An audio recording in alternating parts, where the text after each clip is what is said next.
164 km/h. Aïe. C'est vous. Aïe, aïe.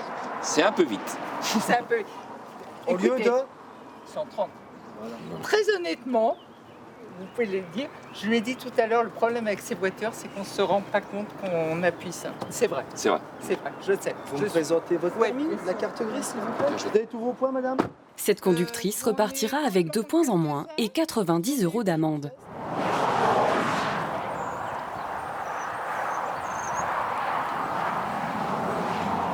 D'accord.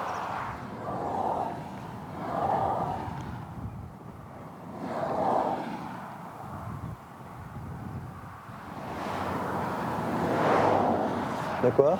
De l'autre côté, il était au De téléphone. l'autre côté, il était au téléphone.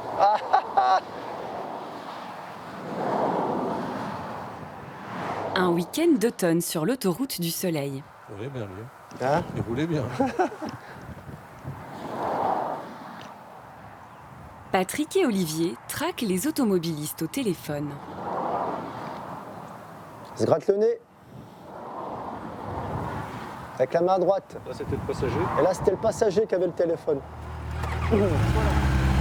À peine 10 minutes plus tard,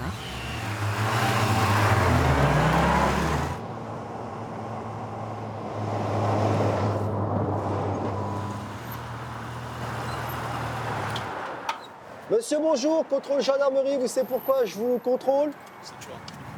Le téléphone. Vous aviez le téléphone? le téléphone et la ceinture, c'est 6 points en moins et 180 € d'amende. Mettez-vous là. Donc, l'usage du téléphone. 90 € d'amende. Mais lui, il est partout d'un coup, quand même. Je verbalise pour le téléphone, monsieur. D'accord?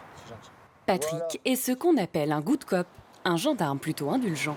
Mon rôle n'est pas de massacrer monsieur. Le monsieur est correct. Ça fait 3 points plus 3 points, 6 points. 180 €, 6 points. C'est pas mon objectif. C'est de sensibiliser la personne. Bon, vous êtes correct? Je vous fais le téléphone. D'accord. Je veux dire, c'est pas... Patrick, alias Gigi, patrouille depuis 33 ans. Ok, allez-y. À 51 ans, c'est sa dernière année sur l'autoroute.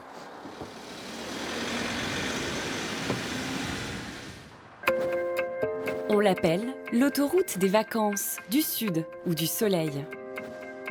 On y entre à Paris, elle nous emmène jusqu'à Marseille. 700 km de bitume, 130 millions d'automobilistes chaque année. Avec bien sûr son lot d'accidents, de pannes et d'embouteillages. Vous allez donc rencontrer un bouchon entre Bonnet-Chalon sur la 6 en direction de Lyon. Bouchon lié à un accident. Pendant un an, nous avons fait la route avec ceux qui l'empruntent et ceux qui y travaillent. Patrick, alias Gigi, Mon pseudo. C'est mon surnom depuis tout petit. Même sur le casque. C'est là, la Smart, là. 145, la Smart?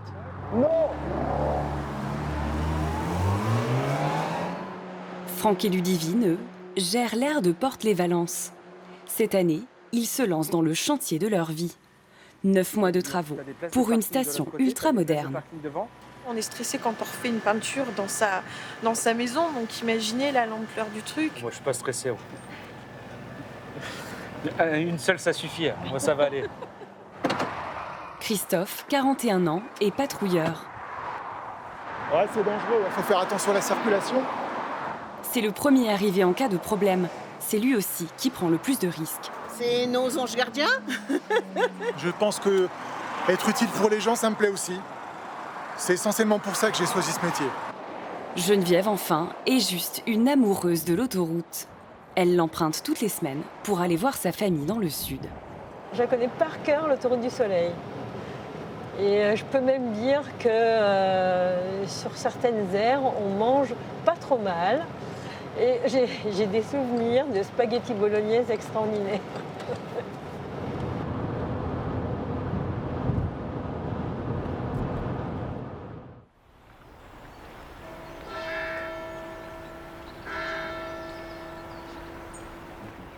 C'est murs en Auxois, en Bourgogne. 1, 2, 3, 4, 5, 6, 7, 8, 9, 10, 11, 12, 13. Au fil du temps, la maison de Geneviève s'est transformée en musée de l'autoroute. 19, et dans la pièce d'à côté, il y en a 20, 21, 22, 23, 24, 25, 26, 27, 28, plus tout le sous-sol. Dans les aires d'autoroute, je trouve deux choses. Je trouve des bouquins extraordinaires et parfois je trouve des théières aussi. Bon, il n'y en a pas toujours des théières, mais à Montélimar, par exemple, il y en a pas mal. Voilà une jolie théière tournesol avec la tasse, classée par thème floral. Vous voyez celle-ci avec des fleurs printanières.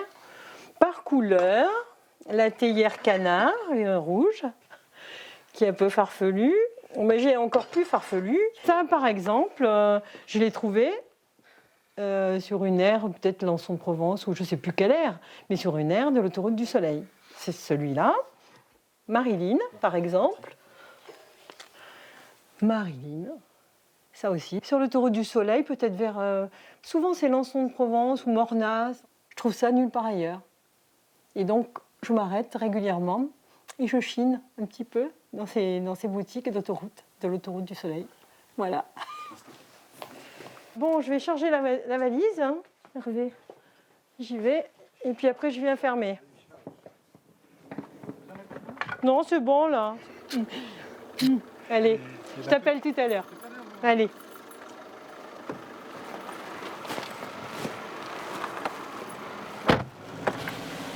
Tu fermes le portail ? Pour retrouver sa fille à Lyon, son fils en Ardèche ou sa mère à Nice, Geneviève prend la route chaque semaine. Toujours vers le sud.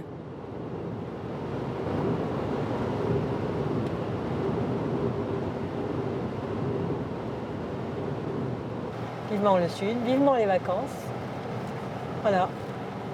J'adore cette autoroute du Soleil. Ah, c'est le cordon ombilical. C'est-à-dire que je retourne dans mon pays, voir ma maman, voir mes paysages. Je fais des pèlerinages dans mes collines. Cette route, Geneviève la fait rarement seule. Bon, on est arrivé au péage. On va aller sur le site de rencontre. C'est là. Ah, il y a un monsieur puis une jeune dame là. Voilà. Depuis qu'elle est à la retraite, Voilà, ils sont tous les deux là. elle s'est mise au covoiturage. Bonjour, c'est Sophie. Oui. Geneviève. Bonjour. Et puis Bruno.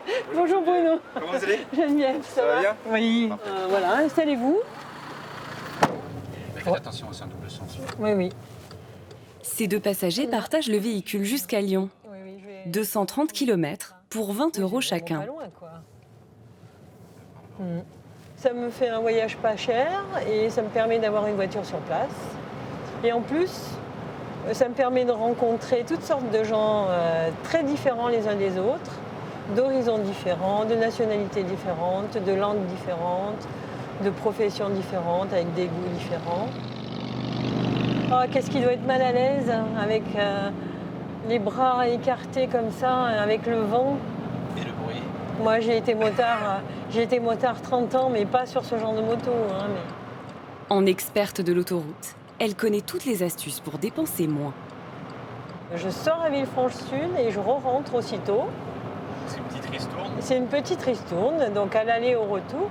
Bon, les autoroutes sont tellement chères qu'on ne crache pas sur une petite économie. Hein. Enfin, moi, en tout cas, je ne crache pas sur une petite économie. Il n'y a pas de souci. Et c'est quoi ce temps pourri là? C'est affreux, hein? On était bien en Bourgogne. Hein. Je pensais pas qu'un jour je dirais ça. Par rapport au climat, je parle. Oui, oui. Un détour de 5 minutes pour gagner 1 €. Quand vous faites le voyage 10 fois, ben, ça vaut le coup, quoi. Oui. Voilà, moi, c'est comme ça. Voilà. Oui, non, mais je respecte. Il y a pas de souci. Vous gagnez peut-être bien votre vie. Mais c'est vrai qu'on a toujours un rapport autoroute avec l'économie de temps. Et là, je trouve que c'est une perte phénoménale de temps. Là? Oui. Vous plaisantez. Non.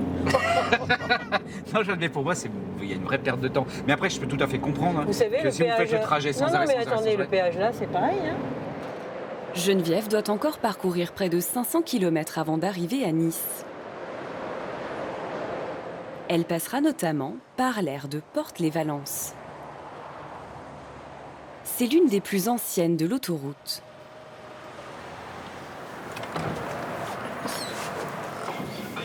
Vous allez bien? Pas Sigrid? Gérée depuis un an par Ludivine et Franck, en couple à la ville comme au travail. Cette aire de repos est une des plus grandes, mais aussi une des plus vieilles de la Sète. Les journées de Franck commencent très souvent par une panne. Juste le bouton, là, si vous pouvez regarder, le bouton du four. Ouais. C'est le bouton de la minuterie, en fait. Et du coup, on n'a plus qu'une demi-heure de faire cuire. De fonctionnement. De fonctionnement. Il est vraiment cassé, hein, je sais pas.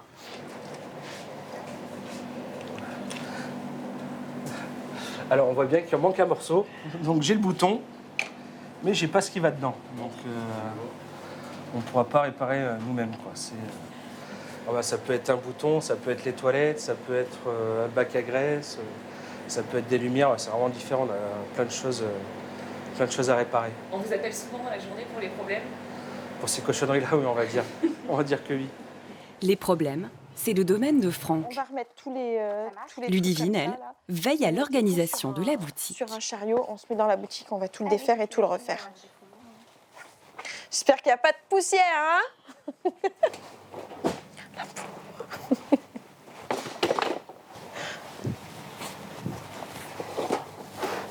Ils n'aiment pas trop quand je refais les rayons. Parce que je suis chiante. En fait, je suis juste commerçante. Je préfère que ma marchandise, elle soit dans ma boutique que dans ma réserve, quoi. C'est ça. On va prendre celui-là. On va voir ce qu'on peut mettre. Joli porte-savon au béton avec un petit savon à la lavande. Très sympa. Et ça marche bien? Ouais, ça marche bien. On est dans le sud.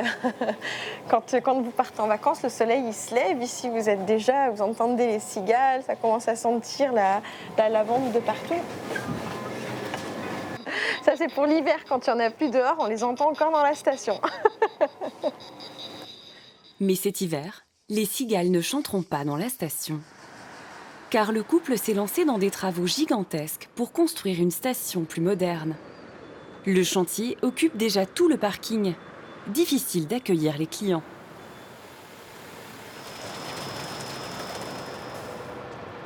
Alors en fait, le problème actuellement, c'est qu'on a un souci de parking.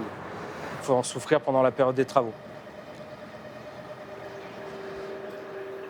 Pendant 9 mois, la clientèle de Franck et Ludivine va se faire rare. Mais les travaux devraient donner naissance à une station-service flambant neuve. Le projet fait rêver toute la famille, car les cuves à gasoil, Franck est tombé dedans quand il était petit. M'a mis dans son bureau. Tiens, m'a mis dans son bureau. Son père et sa mère étaient eux aussi pompistes. Ils ont ouvert leur première station au début des années 80.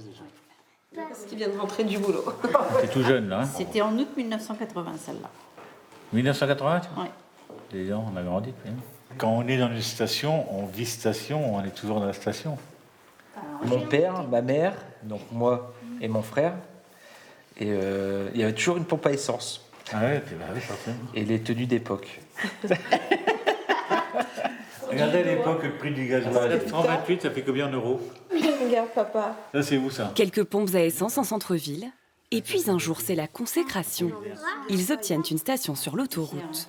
Ben, normal. Tout gérant de ville, son rêve, c'est d'arriver un jour sur l'autoroute. Pourquoi? Parce que c'est le summum, c'est vraiment qu'on a réussi, qu'on est arrivé à la station autoroutière. C'est le top du top. La nouvelle station marquera l'aboutissement de 2 générations de labeur. Tout ce qui était...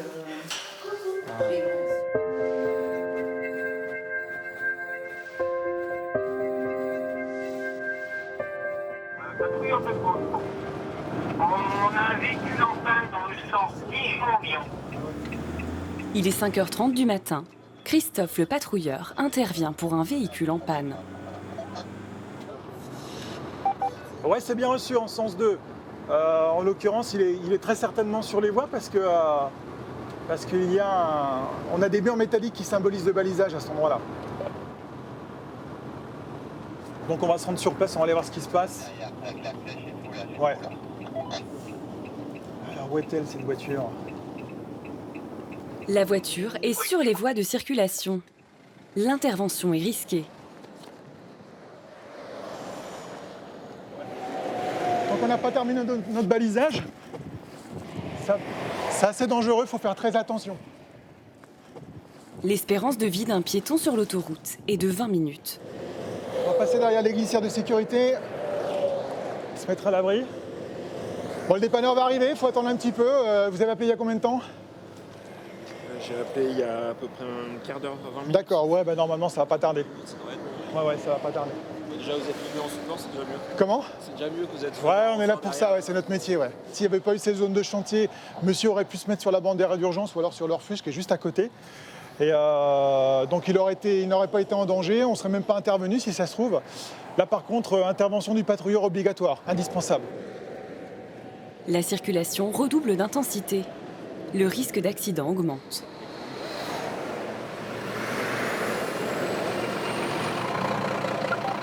Ouais, le dépanneur vient d'arriver sur place.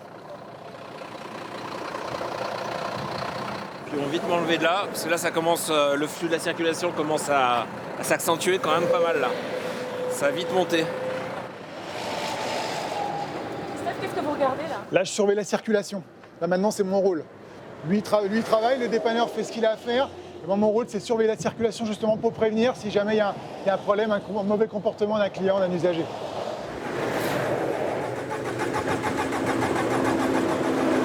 Mais le dépanneur peine à faire repartir le véhicule. Puis là, la batterie va être morte.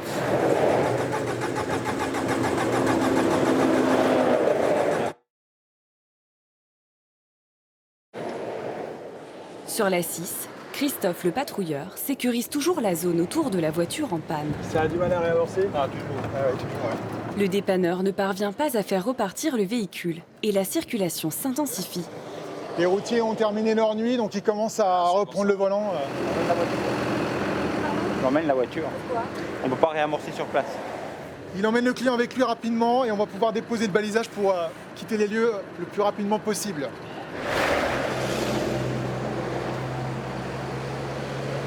Panne, accident ou objet sur la chaussée.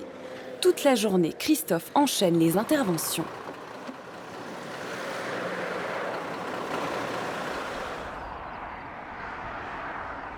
Normalement, j'accepte pas les animaux, hein, parce que j'ai pas envie de voir arriver des gens avec des danois ou des molosses ou des trucs comme ça. Il est 21h. Geneviève est toujours sur la route, mais elle a 3 nouveaux compagnons de voyage montés à Lyon. Allez, un petit café. Petite pause à Morières-les-Avignon. Comme toujours, Geneviève prévoit de ne prendre qu'un café. Mais très vite, sa fièvre acheteuse prend le dessus. J'en ai trouvé 2. Le monde gothique. Donc, je vais regarder ce que c'est, mais ça m'intéresse.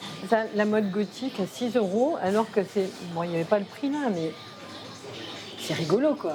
J'ai vu sur le site que vous faisiez aussi la collection de théières. De théières, voilà, c'est ça. oui. J'en ai 500, oui, largement 500. 500 Oui, théières.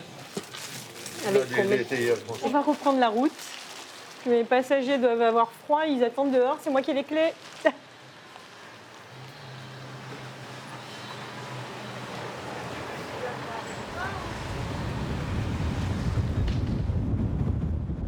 Après 9 heures de route, Geneviève arrive dans sa ville natale, Nice.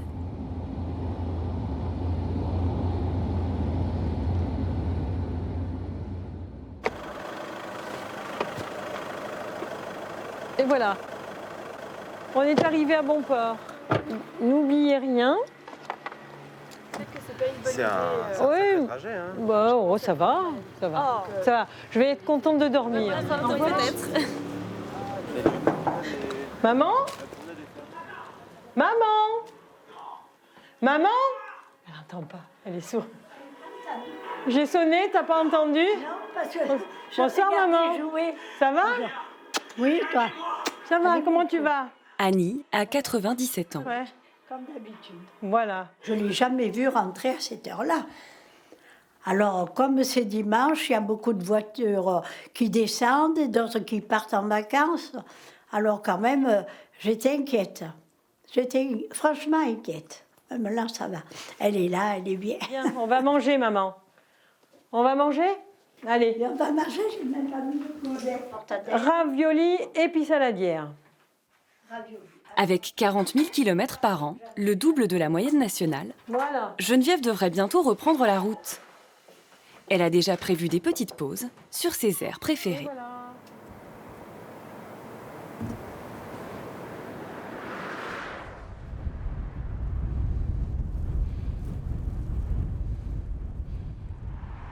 L'hiver arrive sur la Bourgogne, avec ses premiers flocons et ses premières gelées.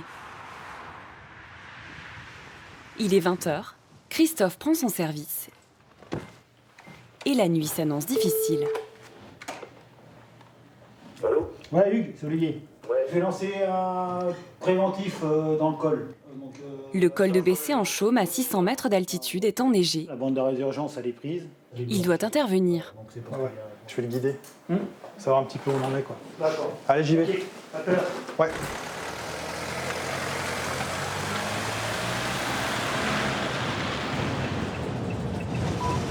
Ouais, Nunuc, tu me diras quand c'est qu'on va commencer à poser. Hein. La route est glissante. Christophe doit bloquer les automobilistes pour qu'ils ne gênent pas le travail des saleuses. Donc là, je pense que ce qu'on est en train de faire est assez efficace. Mais des conducteurs n'hésitent pas à doubler par la droite. Ouais, ça continue, ils vont tous le faire. On n'a pas le droit, personne. Et ça agace Christophe. Forcément, si vous passez devant la saleuse, vous ne serez plus en sécurité. Vous ne roulerez plus en sécurité. Puisque de fait, devant la saleuse, il y a de la neige, alors que derrière la saleuse, il n'y a pas de neige. Ouais, Christophe, ça ne monte pas derrière. Ouais, Olivier, je te confirme, je suis au 293, dans la montée du col, les 3 voiles sont prises. Hein. Sur les radars, j'ai le nuage qui passe au-dessus, c'est ça. La neige tombe sans discontinuer depuis 2 heures. Effectivement, il y a l'air d'avoir neigé plus que prévu. Je pense qu'on est tombé à vue d'œil comme ça, entre 5 mm et 1 cm. Bon, ne serait-ce que 5 mm, c'est pourtant pas grand-chose, mais ça suffit pour perturber le trafic. Je suis déjà intervenu sur une voiture dont la conductrice a paniqué. Donc c'est-à-dire qu'il a neigé bien plus fort qu'aujourd'hui, toutes les voies complètement blanches. Elle a complètement paniqué, elle ne savait plus du tout où elle était, elle n'arrivait plus à conduire. Elle était terrorisée, donc là dans ce cas-là, obligée de couper la voie où elle se trouvait. Les gendarmes sont arrivés pour prendre la voiture en charge et qui ont réussi à évacuer la personne comme ça.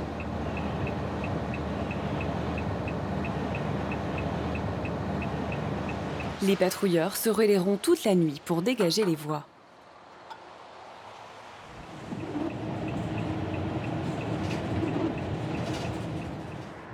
Pour Franck et Ludivine aussi, l'hiver est difficile. En plein chantier, la fréquentation de leur station a chuté. Les places de parking sont de plus en plus rares et les pannes s'accumulent.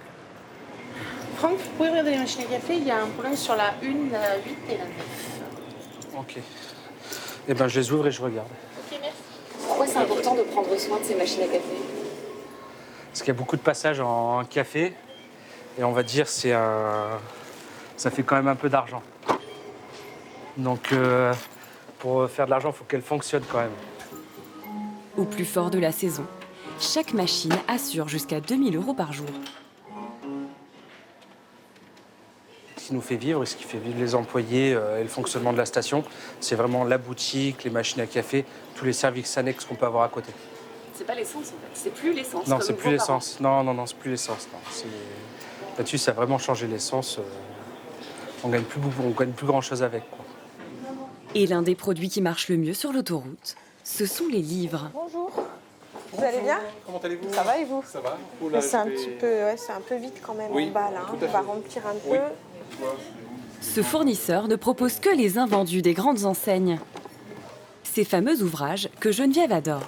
Vous buvez un petit café et là vous avez Fernandel en face de vous.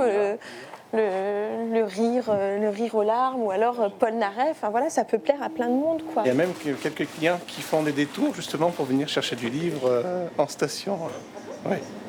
Oui, vraiment, je vous assure. Bah, c'est moi, et puis on se voit dans 2 semaines. Ok, allez, à bientôt, au revoir. Des cadeaux à offrir au pied du sapin. Tu prends celle-là, je prends les autres. Allez, hop. Ah. Oh, elle est énorme. Même à Noël, La station de Franck et Ludivine reste ouverte. Il y a des routiers, oui, qui passent Noël à la station. Des gens qui sont perdus aussi, il y a toujours quelqu'un. Au moment de Noël ou Nouvel An, même la nuit, on se dit il va y avoir personne, il y a toujours quelqu'un. Pour le couple, c'est le dernier hiver dans cette station. Tu sais ce qu'ils font les amoureux sous les étoiles de Noël? Des bisous, regarde.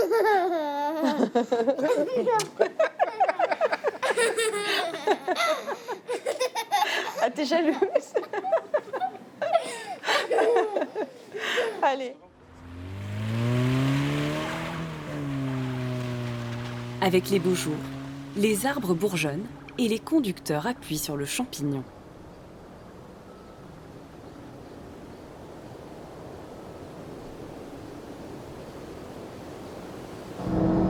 Tu l'as repéré? Pour faire la chasse aux excès de vitesse, Patrick a lâché la moto pour le véhicule rapide d'intervention. Vous êtes à combien? Là, on est à 220 là.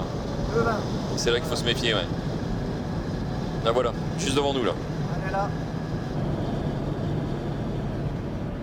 On vient de nous voir.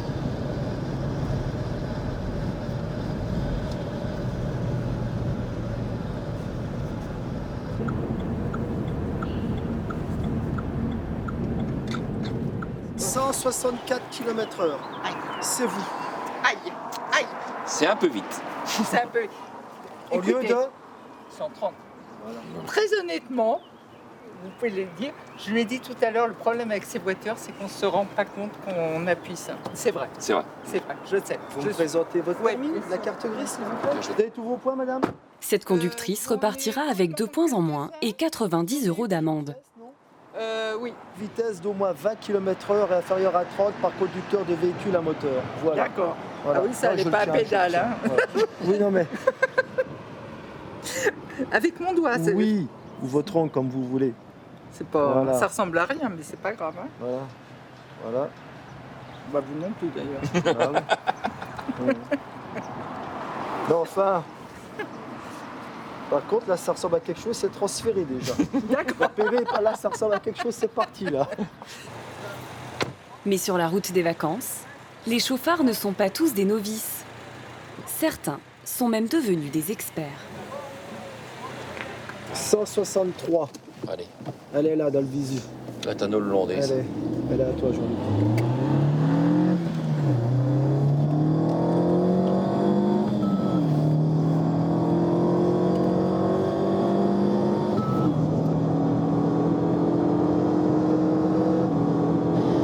Voilà, 230.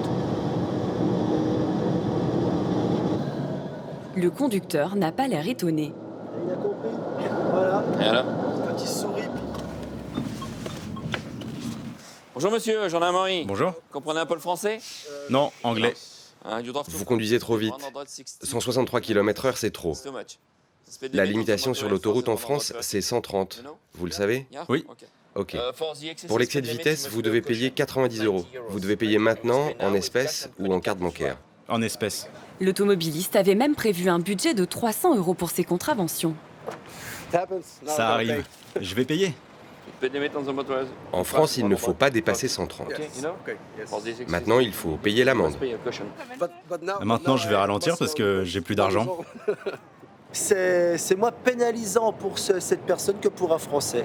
Ouais, parce que lui, il a toujours son permis, il aura toujours ses points. Et s'il a beaucoup d'argent, bah, il donnera. On y va. La vitesse, c'est la première cause d'accident sur l'autoroute. Oui, mon capitaine. Il y a un accident au niveau du 304, vers Critère.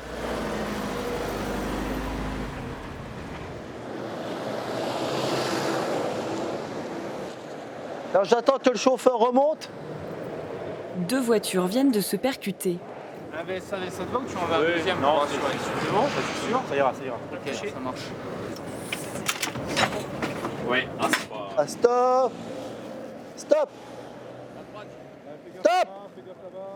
La mission pour Patrick, sauver un chien en détresse, prisonnier d'une carcasse. S'il s'échappe, il pourrait provoquer un suraccident. Mais vous le tenez surtout bien parce qu'en règle générale, après un accident, hein, ils sont... Ils risquent de se sauver.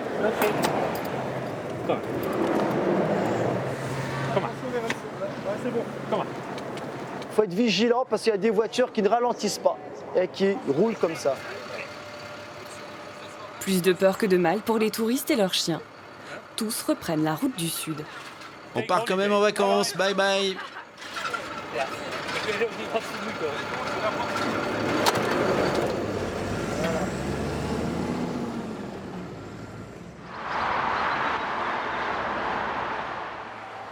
En pleine affluence des week-ends prolongés de mai, la station de Ludivine et Franck est déserte.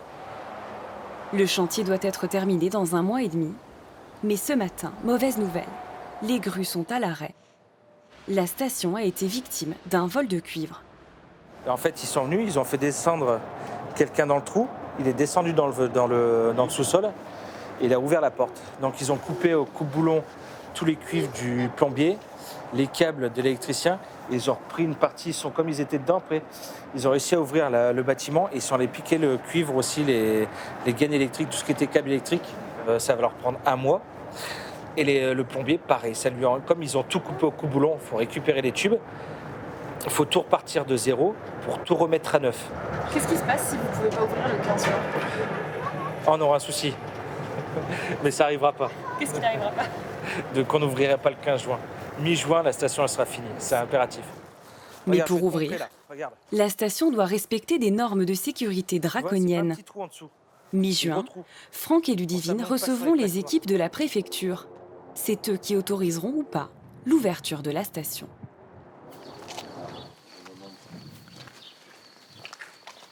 Salut toi. Ça va? Pour Christophe et les patrouilleurs de Beaune, Bonjour. le printemps a aussi été difficile. On va voir ce camion. Eh ben, bien. Ces camions. Il y a une semaine, un accident a marqué les esprits. Ça fait du vilain. Ah oui, quand même. Ouais. Un petit peu quand même. Ouais. Apparemment, ça a duré toute la nuit, c'est ça? Ouais. Un chauffeur de poids lourd s'est endormi Donc et ça, a c'est- percuté un véhicule de patrouilleurs. Et notre camion est derrière. Voilà. Mais les... Heureusement vide, le véhicule s'est embrasé. Marchandises qui traînent sur place. Bon, brûlé, j'en ai déjà vu. Hein, mais... Ouais, bah moi aussi, mais comme ça. Ça, c'est le camion de tes collègues. Voilà. Donc, la caisse a été. Les boulons qui tiennent la caisse, qui sont quand même assez nombreux, ont été. Ouais. Ah, je crois que c'est quand même la première fois que je vois un camion comme ça qui brûle entièrement. Ça va me faire marche arrière par rapport à mon métier. Non. Peut-être que si un jour je subis un choc moi-même, ça sera différent, je ne sais pas, mais là, non. On voit bien les sièges, il y a juste l'armature ferraille en ferraille du siège qui est resté. Donc l'autre siège, c'est pareil. Là, c'est le siège conducteur. Ça devait faire des sacrées flammes. Plus d'une centaine de véhicules de patrouilleurs sont percutés chaque année.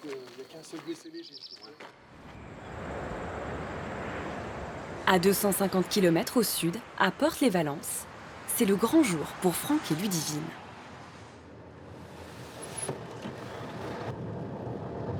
Oh purée, je suis stressée. Je suis réveillée depuis 4 heures du matin. Mais c'est pas plus mal, je suis bien réveillée là du coup. Mais ça va aller. Je te rejoins.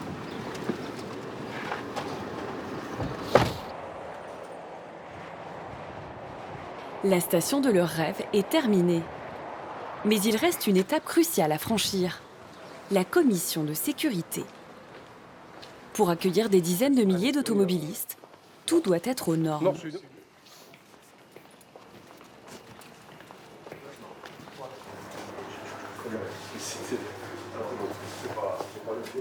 Avec des portes. Je suis en train de noter. Vestiaire. Les vestiaires, ouais. Ludivine, elle, décompresse côté boutique. On a les eaux plates et les eaux gazeuses. Voilà. Non, pas besoin de moi. Puis je suis bien là, je suis avec un des chefs de secteur, je me détends dans ma boutique qui est toute belle. Pour Franck, c'est le test ultime. C'est déclencheur d'alarme manuel. Le contrôle de l'alarme incendie. Je l'appuie assez fort, Pascal.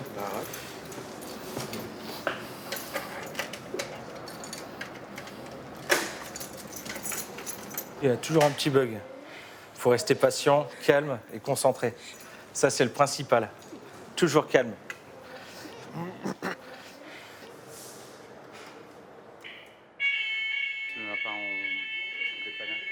Certainement un faux contact. Deuxième essai.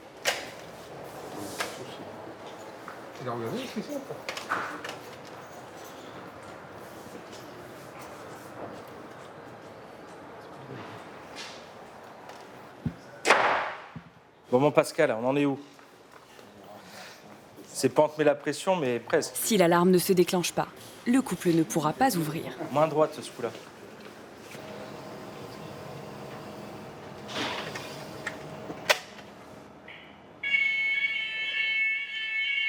Donc là, c'est tout bon.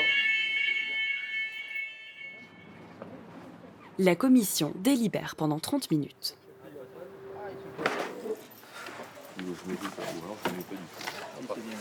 Après délibération, les membres de la commission de sécurité ont décidé d'émettre un avis donc favorable à la réception de travaux de votre établissement. Merci beaucoup. Merci.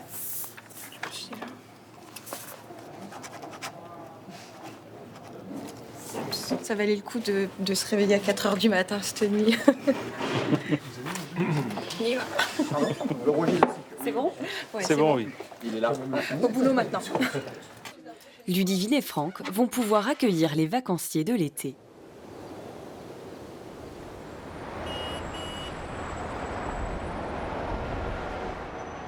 C'est l'heure des grands départs. Le ballet des juilletistes et haussiens. La température grimpe et avec elle, les kilomètres de bouchons. À l'écart du tumulte, à Sémieux en Auxois, Geneviève part pour un long périple vers l'Ardèche, retrouver son fils.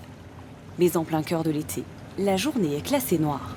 Des bouchons sur l'autoroute A75 ou encore sur l'autoroute A7. Cela fait partie des autres titres de votre actualité nationale et internationale, mais également des incendies en Corse. France Info. 6 km de bouchons à Valence. C'est toujours un endroit où il y a des bouchons, Valence. Toujours, toujours, toujours. Les embouteillages. De quoi entamer la bonne humeur de cette amoureuse de l'autoroute. Ça, et les radars. Donc voilà, il est là. Alors lui, il fait beaucoup de sous. Parce qu'il est dans la descente et les gens se font piéger. Et puis souvent les gendarmes se mettent, il y a des aires cachées juste après. Et quand les gens réaccélèrent, ils se mettent sur les côtés et ils piègent encore pas mal de monde.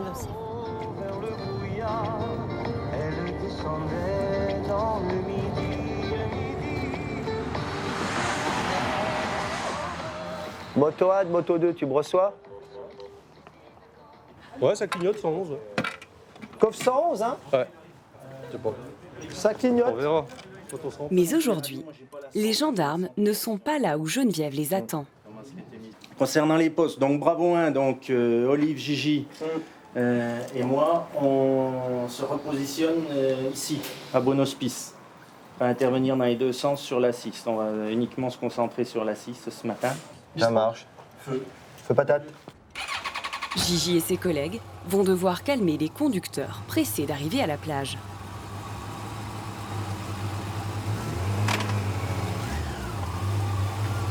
On est parti? On est parti. Allez.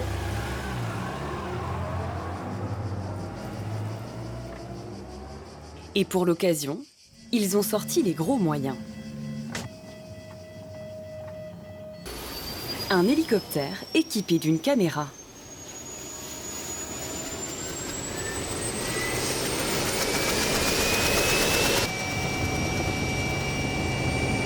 Allez, les portes sont fermées, à l'arrière, la sécurité est assurée, c'est bon pour moi, tu peux y aller. Allez, feu.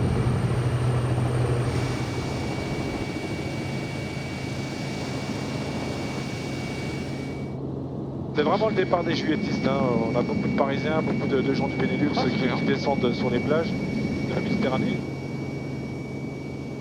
Surnommé œil de lynx, il voit tout. Jusqu'aux plaques d'immatriculation ou la couleur des vêtements des automobilistes. De quoi prendre sur le vif les situations les plus étonnantes. On voit des conducteurs de camions qui regardent des films même à la télévision. À tous les bravos, PA de Beaune. Donc j'arrive sur zone de travail. Dans le 020, vas-y remonte. Continue, plus haut, plus haut. Hop, voilà, lui. Il est en train de doubler, voilà, lui. Qui reste dessus.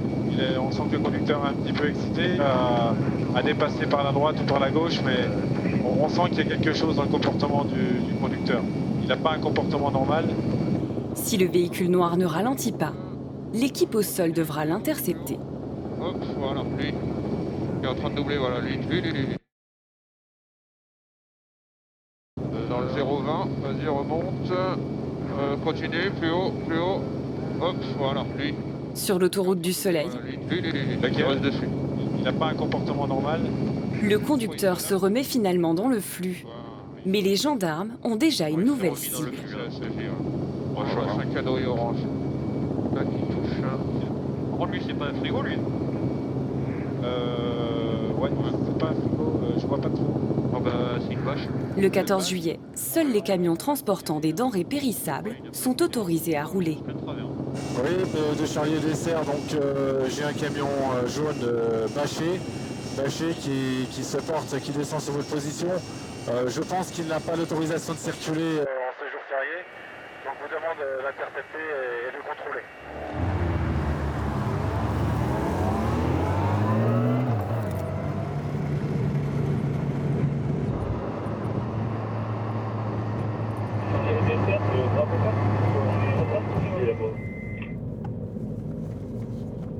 Monsieur, bonjour.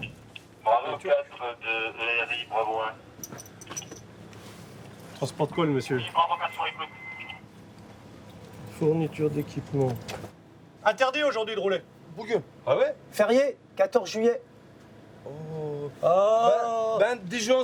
Non, camion aujourd'hui. Chef, mais Dijon, Il est en train de nous c'est les dire moments- qu'il vient de dormir à Dijon. Et que pour lui, après sa période de repos, il pouvait conduire. Mais c'est 14 juillet. Le 14 juillet, les camions bâchés, sauf dérogation, sauf exception, ne peuvent pas rouler. Et lui, donc là, il ne le sait pas. Voilà. Donc, il va rester ici. C'est pas Pierre Suy qu'il n'y avait pas un camion qui roulait aujourd'hui. Voilà. Ils sont tous sur les aires de repos. C'est ça. Mais il essaye. 5, 6, 7, 8, 9. C'est pas pour nous, hein. C'est pour la France. Hein. OK? Stop. Voilà, stop. Jusqu'à ce soir, 10h. 10h. Today. Ouais, today, 10h. Voilà. 22. Patrick heures. parvient à se faire comprendre du chauffeur turc. Tout. Tu understand? OK. Ama şimdi burada slip. Slip. 9 hours. Hein? Ben Dijon. OK? 22h, ça marche. Sorry. On fait ce qu'on peut, on s'exprime avec les gestes aussi. Chef de patrouille, conducteur, c'est bon. Il est content que je lui dise ça. Je pourrais plus lui dire bientôt. Là. Il va s'en aller. Il va nous quitter. C'est le dernier 14 juillet pour Patrick. Ça passe vite, le temps passe vite. On me l'avait dit, mais j'y croyais pas, mais ça passe vite. Mais bon, décision mûrement réfléchie, hein. Ça va, ça va. La moto va me manquer certainement, mais bon. On achètera une, pas comme moi. Ouais. Mais bon, ça va, non, je pars sereinement, je pars bien.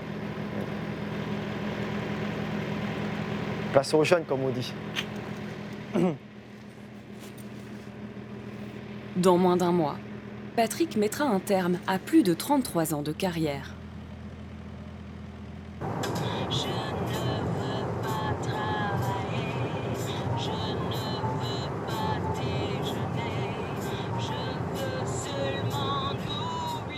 Geneviève, elle, n'est pas prête de quitter l'autoroute.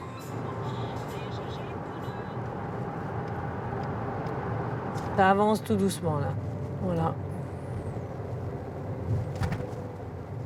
Elle en connaît chaque tronçon, chaque point noir, comme cette entrée de tunnel à Lyon. Ah, je l'ai pris de nombreuses fois ce tunnel. Quand les enfants étaient petits, on allait au camping avec la petite R5, la remorque, les vélos, tout la totale. C'est le passage, vraiment, c'est la sortie vers les vacances, là. Hein. Quand on a passé le tunnel, ça y est, on est vraiment en vacances. Là, ça, il y a mon petit cœur qui bat parce que je me dis, ça y est, t'arrives dans le midi, là. Les annonces, les bouchons, toujours. Oula, bouchon. Et Voilà. Aux périodes de vacances, l'autoroute du Soleil, ça doit avoir des bouchons. Tout le temps. Dès qu'il y a des gros départs, que ce soit l'hiver ou l'été, c'est là où ça coince. En bonne habituée, elle a ses astuces pour ne pas s'ennuyer. Hop.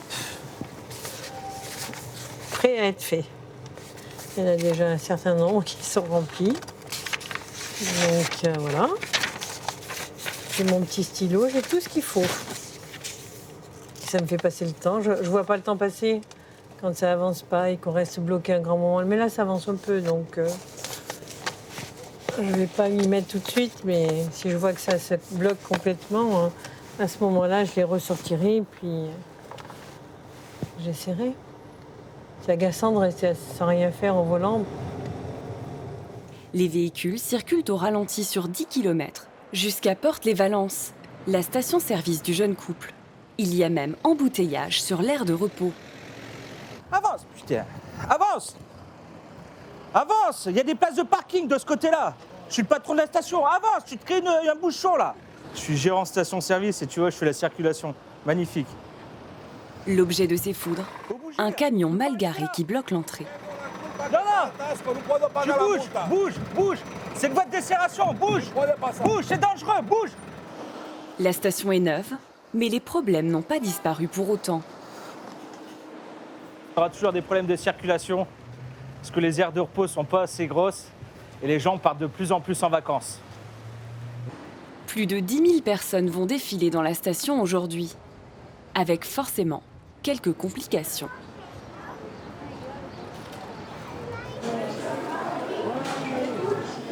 Bonjour messieurs, dames, est-ce qu'un médecin est présent dans la station? Si oui, merci de venir en caisse s'il vous plaît, merci. Doctor, I'm calling. Yes. Not, Oui, bonjour, madame Véran de la station Avia, Portes-les-Valences. Oui, sur l'autoroute, sur la descente. Une cliente allemande fait un malaise. Ludivine est très inquiète. Il faut qu'il y ait une dame qui a un problème de cœur, moi qui ai horreur de ça. J'appelle les pompiers. Oui, vous êtes médecin? Je suis infirmier urgentiste. Infirmier urgentiste. Merci beaucoup, monsieur. Bonjour. Vous pouvez venir avec nous, on a une personne qui se sent pas bien. Suite à l'appel, cet infirmier qui partait en famille dans le sud vient au secours de la cliente et de Ludivine. He's from hospital. He works in hospital. He's not a doctor, but he's like a nurse. So he will. Je pense qu'elle fait de l'attention. Et qu'est-ce qui s'est passé en fait? Vous savez traduire en même temps? WhatsApp, non, elle s'est juste sentie mal. Je pense qu'elle a dû faire une montée de tension. Elle doit avoir mal à la tête. Elle a 230, elle est en hyperglycémie en fait. Et comme elle vient de manger un gâteau sucré, c'est pour ça que sa glycémie a explosé. Et en fait, ça va se réguler automatiquement. Plus de peur que de mal. Pas de crise cardiaque, c'est bon. Ludivine décompresse enfin. Il y a de beaux infirmiers sur le SAMU, dis donc. Hein, je devrais tomber dans les pommes plus souvent, moi. Quand l'infirmier il est pas mal, c'est plutôt bien. Non, mais oui, on est obligé de porter secours aux gens. En même temps, on est là sur l'autoroute pour leur proposer un service pendant leurs vacances, mais on est aussi là pour les assister s'il se passe quoi que ce soit. Donc c'est normal, quoi. Moi aussi, s'il m'arrivait quelque chose, je m'arrêterais sur une aire d'autoroute, sur lesquelles il y a une station avec des vraies personnes à l'intérieur pour qu'on puisse me porter secours, quoi. Merci beaucoup, c'est très gentil. Merci beaucoup. Voilà, puis revenez nous voir. Hein. C'est gentil. Au revoir. La station ne désemplit pas. Ops. Baissez votre tête. Merci.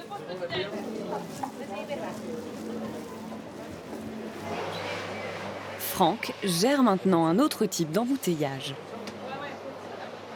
Il y a un embouteillage aux toilettes là. Pourtant, on a 200 mètres carrés de toilettes, mais ça suffit pas. Non.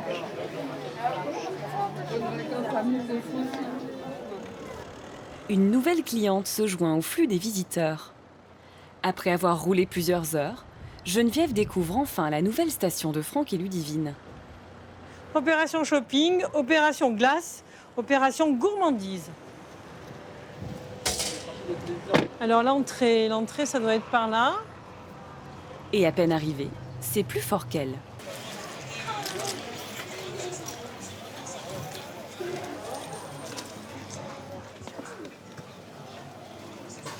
Voilà, c'est magnifique. Moi, ça me fait rêver, ça. Ah, Marilyn, elle est belle. Geneviève peut se vanter d'avoir écumé toutes les stations. Et une fois, j'ai dit, je prends le temps qu'il faut, mais je les fais toutes. Et je les ai toutes faites. Une fois à l'aller, une fois au retour. Pour trouver ce que j'avais à trouver, quoi. Et j'ai trouvé plein de trucs. Plein de trucs. Je sais où il faut que je m'arrête et où ça vaut pas le coup, quoi. L'experte scrute tous les rayons. Je regarde ce que vous avez. Merci. J'espère que c'est la fin du sandwich triangle parce que franchement, sandwich américain, pain de mie, c'est pas top. Moi, je reste très baguette française avec le saucisson, le jambon beurre, le parisien, quoi. Voilà. Non, moi, je préfère ça. Hein. Mais pas maintenant. Je préfère une glace, donc je vais aller voir les glaces.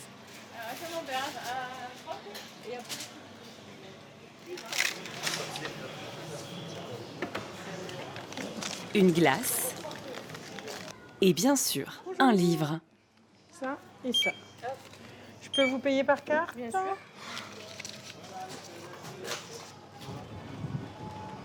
Je m'arrêterai à nouveau, oui. Non, sans problème. Ils ont des théières. Sympa. Et non, ils n'ont pas de théière, donc ils ont plein de choses, mais pas de théière. Malheureusement, peut-être une autre fois. Bientôt, l'amoureuse de l'autoroute lâchera son volant pour une semaine de vacances. En Lyon-Paris, il y en a aussi en Paris-Lyon au 292. À Beaune. Ok, c'est reçu, je te remercie. Christophe doit dégager des obstacles sur les voies. C'est l'intervention la plus fréquente l'été.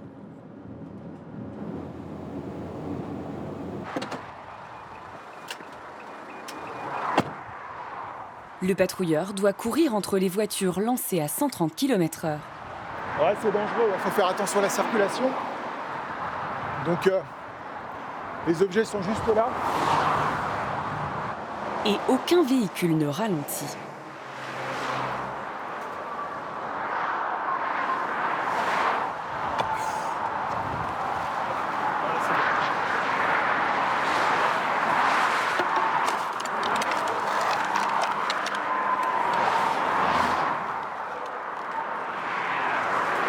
C'est un petit peu d'adrénaline, c'est ce qui nous permet d'être concentrés.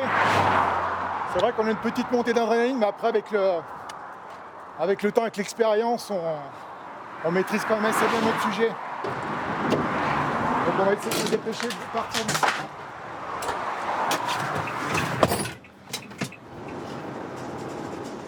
Pour Christophe, l'été compte aussi son lot de conducteurs étourdis, comme cette dame. Bonjour madame, bon, expliquez-moi ce qui s'est passé s'il vous plaît. Eh bien écoutez, je me suis trompée, j'ai mis ma carte bleue dans la fente du ticket. Donc, je pense que je vais la récupérer. Il faut savoir tout faire. Donc, voilà la carte de madame. Ce sont des gens qui n'ont pas l'habitude de prendre l'autoroute. Donc là, ça va arriver très régulièrement, je pense. C'est bien votre carte, madame? Oui, c'est ça, c'était ma carte. Ok, merci. Si certains sont un peu tête en l'air, d'autres le sont beaucoup plus. Christophe a gagné un déjeuner. La glacière, là, on dirait qu'elle a été oubliée. Elle est toute seule. Voilà. Oh, mais il y a plein d'affaires dedans. Ah, bah là, les gens, ils sont partis sans la glacière.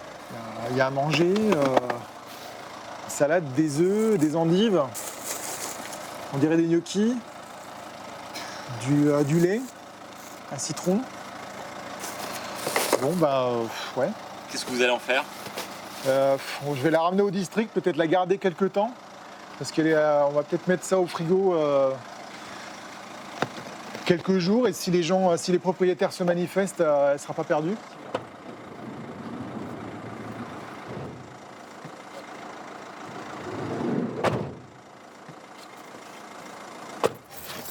Pour Patrick, c'est le début des grandes vacances. Dans son rétroviseur, 33 ans de carrière et des milliers de kilomètres au compteur. Major, les clés d'autoroute? Aujourd'hui, le gendarme rend les clés de l'autoroute du Soleil. C'est son premier jour à la retraite. Alors le casque. Le casque. J'ai même la housse. Tout neuf. Voilà. N'enlevez pas votre nom sur le casque? Non, je l'ai mis et j'ai dit que je ne l'enlèverai jamais. Voilà, celui qui l'utilisera, après, il l'enlèvera. C'est sentimental un petit peu. Tiens, c'est pour Patrick. Non. Oh, c'est du local. T'aurais pu te mettre en tenue, quand même. C'est ma future tenue, justement. Voilà. Ah, ça, des petits trucs comme ça qui me touchent. Voilà, c'est petits... Mon ami. Ah, merci. Filleul. Non, je suis pas triste. Je suis pas tout seul, j'ai une vie de famille, j'ai plein de connaissances et puis je suis encore en forme physique. Puis j'ai plein d'opportunités, donc voilà. Vous allez faire quoi demain? Demain, je fais quoi? J'ai du parquet à poser demain. Je termine ma cuisine. Franck et Ludivine sont enfin dans la station de leurs rêves. Le chiffre d'affaires de l'été a même rattrapé les pertes liées aux travaux. Mais pour eux, pas de vacances avant l'hiver prochain. On y pense beaucoup en ce moment. On voit les gens partir en vacances et on n'y va pas, quoi. Donc lui... Geneviève, elle, a déménagé pour se rapprocher de son fils en Ardèche. Mais pas question d'arrêter d'emprunter l'autoroute du Sud. Ça sera moins long, mais plus fréquent. Donc je vais faire à peu près le même nombre de kilomètres, quoi. Fidèle à l'autoroute. Enfin, Christophe a passé son été sur la 6. Et malgré les risques et les nuits blanches, pas question pour lui d'abandonner cette autoroute. Moi, ce métier, je veux continuer de l'exercer le plus longtemps possible, tant que ça me plaît comme maintenant, comme aujourd'hui, tant que mon corps me dit OK, continue, j'arrête pas. Quand on a la chance d'aimer son métier, je pense que c'est pas un problème. Tu ramènes ton para? Allez, c'est le jeune qui ramène l'ancien. Depuis près d'un demi-siècle, l'autoroute du Soleil fait voyager. Elle fait aussi rêver ces millions de Français qui chaque année l'empruntent en direction des vacances. En février dernier, à Paris, ce jeune homme a vécu une bien étrange aventure. C'est un joueur de jeux vidéo professionnel. Ce soir-là, il participe à une session en ligne, tout en se filmant avec sa webcam. Non, touchez par contre. Pendant sa partie, il communique avec les autres joueurs. Toi du chapiteau là, tu sais. Ah, il s'est mis carrément sur le toit. Sur le toit. Soudain, la réalité fait irruption dans le jeu. Ben là, il est repassé à l'intérieur. La porte de son domicile vient d'être enfoncée. Des hommes débarquent chez lui. Bouge pas. Tu bouges pas. Tout le monde monte. Les mains. What the fuck? Attends, j'ai la police chez moi. Ce sont bien des policiers. Ils interviennent sans ménagement. Mets-toi à genoux. L'homme est menotté. Merci pour ça. Il faut savoir pourquoi on se fait arrêter. En bruit de fond, sa femme en pleurs. La webcam continue de filmer. En fait, les policiers ont reçu un appel téléphonique leur disant que cet homme venait de tuer sa femme. Il n'a évidemment rien fait. Il s'agit d'une très mauvaise blague. On va pas appeler la police, monsieur, c'est un canular. C'est un canular, monsieur. Faut trouver le mec qui a passé la paix, c'est un putain de canular. Est-ce que je peux au moins couper le truc? Parce que là, les gens, ils nous voient, en fait. Là. Ce qu'il a subi, ça s'appelle un swatting, du nom du SWAT, les unités d'élite de la police américaine. L'équivalent du RAID ou du GIGN. Ce phénomène récent est né outre-Atlantique, dans le milieu des joueurs de jeux vidéo. Ceux qu'on appelle les gamers. Le principe du canular, envoyer la police chez quelqu'un en prétextant un scénario catastrophe. Et le swatting vient donc de débarquer en France. Nous sommes en banlieue parisienne. Aymeric est le premier gamer français victime du swatting. C'était le soir de Noël dernier, près de Paris. Les policiers sont arrivés avec les pompiers pour une alerte au gaz. Là, ils ont quand même déplacé la grande échelle, ce qui n'est pas rien, quoi. Donc, et puis, une alerte au gaz, c'est quasiment le pire qu'on puisse avoir, puisque du coup, les pompiers ne rappellent pas au domicile, puisque c'est dangereux par rapport à une fuite de gaz. Et donc, du coup, ils sont obligés de venir directement sur place, quoi. Aymeric gagne sa vie en jouant aux jeux vidéo, en animant des sessions de jeux payantes. Il est connu dans le milieu en France et des milliers de fans suivent ses parties en direct. Son pseudo de joueur est Pierre. Le soir où les pompiers ont débarqué, il jouait en ligne, en stream, dans le jargon des joueurs. Hop, c'est bon. Le délire à chaque fois du swatting, c'est de le faire pendant qu'on est en train de streamer, pour déranger le streamer d'une certaine façon et que tout le monde le voit en direct. Une forme de vengeance entre joueurs, avec aussi de la jalousie vis-à-vis de ces gamers populaires. Il a mené sa propre enquête pour retrouver ceux qui l'ont piégé, en faisant la même chose qu'eux, en piratant leurs ordinateurs. C'était une bande d'ados qui a mené une opération punitive contre lui. Ils l'ont appelé OP Pierre, opération spéciale. Les gars étaient vraiment à fond dedans, quoi. Et Pierre a réussi à avoir accès à leurs conversations sur Internet. Il nous lit les messages que les auteurs du canular s'envoyaient pendant qu'ils préparaient leur mauvais coup. Voilà, j'ai son adresse et son tel. Et puis même dans le vocabulaire, c'est assez violent. On le brise, ce genre de fils de pute de youtubeur. Et là, on arrive. On va appeler les pompiers. Les auteurs auraient entre 13 et 17 ans selon Pierre. Il a porté plainte. Affaire en cours. On a une pioche en diable, c'est bon, on peut s'en chanter. L'arrivée du swatting en France a fait réagir la petite communauté des joueurs. Nous sommes à Paris, à la rédaction de Gameblog, un site spécialisé dans les jeux vidéo. Donc on parle de FF15. Tous ici sont joueurs et journalistes. Comme Carole, blogueuse et animatrice de jeux vidéo en direct, ces cas de swatting ne la surprennent pas. Elle est de plus en plus confrontée à la violence des joueurs pendant ses séances en ligne. Lors des derniers épisodes de Resident Evil, c'est quand même un petit peu angoissant tout ça. Nous, on voit toute la haine qui peut déferler envers nous, envers les journalistes, envers les youtubeurs, les streamers. Et finalement, on est des proies, on est des cibles, donc on n'a plus le droit de faire ce métier, on n'a plus le droit de battre quelqu'un à un jeu vidéo. S'il n'est pas content, s'il est en colère, bam, il va nous envoyer les forces de l'ordre. Bon, c'est quand même un petit peu limite. C'est obligé, c'est un clin d'œil. Depuis l'affaire Pierre, les cas de swatting se sont multipliés en France. Et pas seulement contre les joueurs de jeux vidéo. Des anonymes, des politiques, des people se sont fait piéger par de simples coups de téléphone. Comme le 12 mars dernier, en plein Paris. Cette fois-là, c'est un animateur télé qui s'est fait swatter. Un cas classique, la police a cru avoir affaire à un homme violent qui aurait tué sa femme. C'est des canulars et là, les gens, ils n'ont pas envie d'être filmés, alors maintenant, vous vous éloignez. Sur Twitter, le réseau favori des gamers, la police met en garde les swatteurs. Appel malveillant, #swatting, #canular, ces comportements sont punis par la loi. Il risque jusqu'à 2 ans de prison et 30 000 € d'amende. Les autorités françaises prennent ça très au sérieux. L'officier de police Christophe Crépin dénonce le comportement irresponsable des swatteurs. Ce genre d'individus qui font des blagues, c'est pas des blagues potaches, c'est des blagues qui peuvent avoir des répercussions. C'est des blagues qui utilisent des effectifs de police qui peuvent être employés sur d'autres missions, surtout en ces périodes terroristes. Et je demande à ce que la justice passe et qu'elle passe avec la plus grande sévérité à l'égard de ces individus. Les policiers français ne veulent pas d'un scénario à l'américaine. Les États-Unis sont confrontés au swatting depuis une dizaine d'années. Et là-bas, ça donne ça.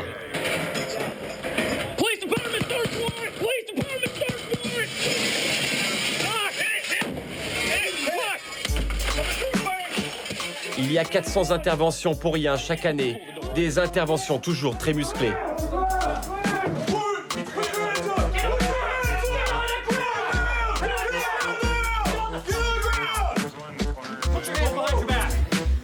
Nous nous rendons à Bradenton, en Floride, pour suivre un entraînement de cette police d'élite. C'est l'agent Todd qui nous sert de guide. Je vous emmène à notre camp. Personne ne vit dans le coin. C'est mieux pour pouvoir s'exercer au tir. Todd fait partie du SWAT depuis 4 ans. Aujourd'hui, séance de tir rapprochée. Todd et ses collègues interviennent environ 40 fois par an. Chaque opération coûte 10 000 $, qu'il s'agisse d'une vraie affaire ou d'une mauvaise blague. Le SWAT, des hommes surentraînés, suréquipés, rodés aux pires situations, sauf au canular. C'est terrible car ça mobilise beaucoup d'officiers de police. On nous appelle pour des interventions lourdes, souvent pour des personnes armées. Alors, on s'attend toujours au pire. Et puis finalement, arrivé sur place, on se rend compte que ce n'est rien. On met en œuvre beaucoup de moyens pour ça. Et moi, ça ne me plaît pas du tout. Leurs interventions sont toujours violentes. Pour eux, chaque cas est réel. Nous nous rendons au nord du pays, dans une petite ville du Minnesota. C'est là qu'en pleine nuit, Joshua et sa famille ont eu la peur de leur vie en voyant débarquer le SWAT en février dernier. Joshua est un gamer lui aussi. Voici mon studio.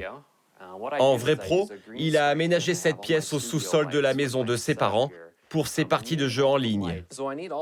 J'ai besoin d'avoir ces 3 écrans devant moi, car pendant mes directs, il se passe beaucoup de choses. Le jeu, les gens qui commentent. 80 000 personnes le suivent sur Internet, de quoi susciter pas mal de jalousie.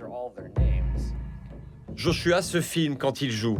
Cette fameuse nuit, quelqu'un appelle la police en se faisant passer pour lui. L'homme a dit à la police que quelqu'un était sur le point de me tirer dessus. Et tout d'un coup, ils ont entendu un coup de feu. Et puis plus rien. Un long silence.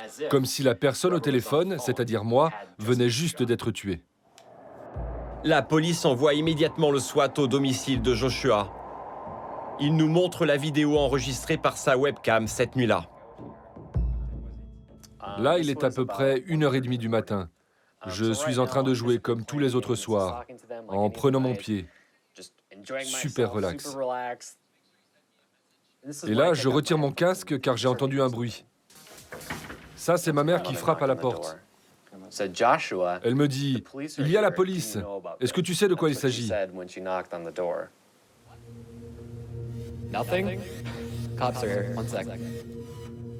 Il quitte brusquement la partie et rejoint ses parents à l'étage. Les policiers pointaient leurs armes sur nous à travers la vitre. Et nous, on essayait de les faire rentrer le plus calmement possible. Mais en même temps, ils nous criaient de garder les mains en l'air. Finalement, on a réussi à ouvrir la porte et ils se sont rués sur nous. Ils ont plaqué mon père au sol, comme ça. Ma mère était là. Elle a dit, « Il y a des enfants dans la maison, qu'est-ce qui se passe ?» Puis ils l'ont plaquée par terre, elle aussi, comme ça.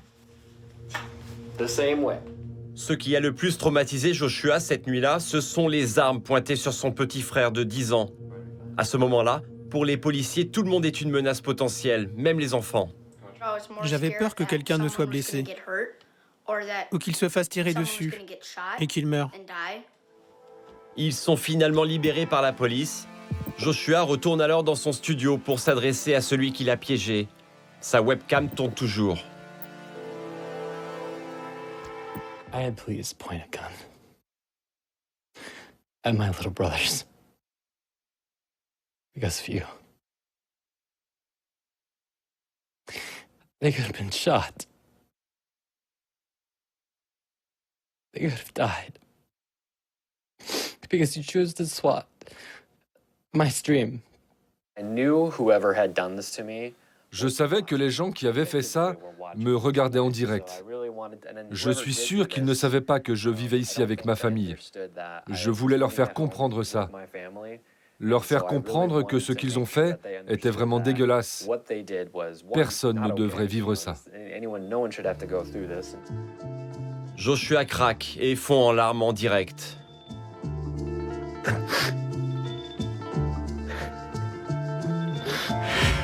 Retour à Bradenton, en Floride, une toute petite ville mais qui a déjà subi plusieurs swattings.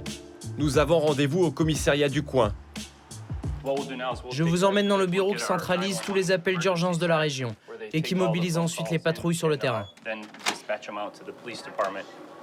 Les vrais appels d'urgence comme les canulars, comment faire la différence? C'est pratiquement impossible.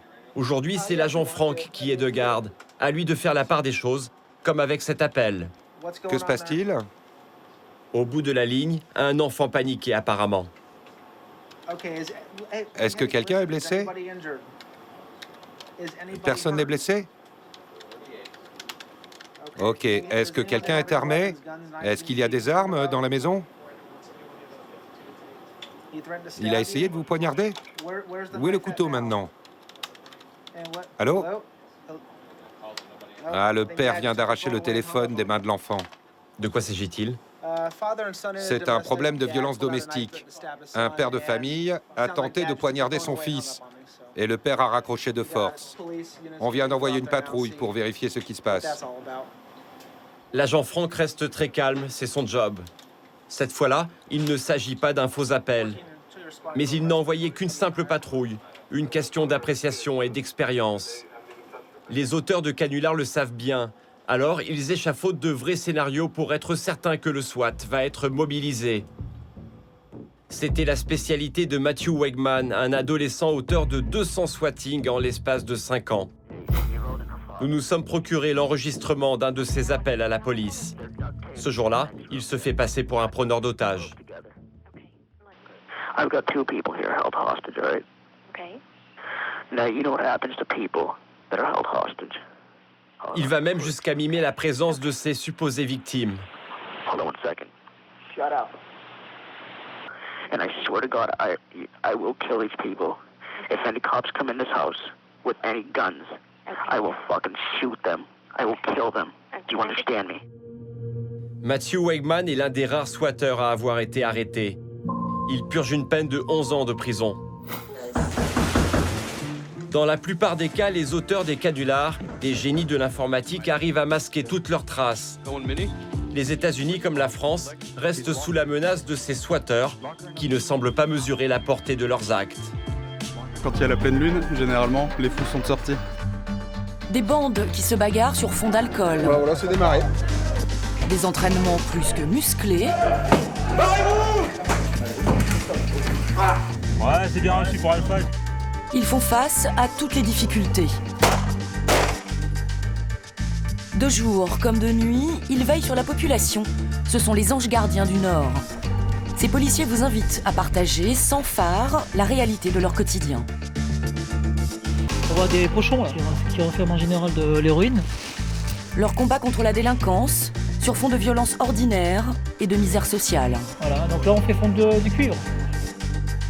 Bienvenue dans les coulisses du commissariat central de Lille, l'un des plus actifs de France.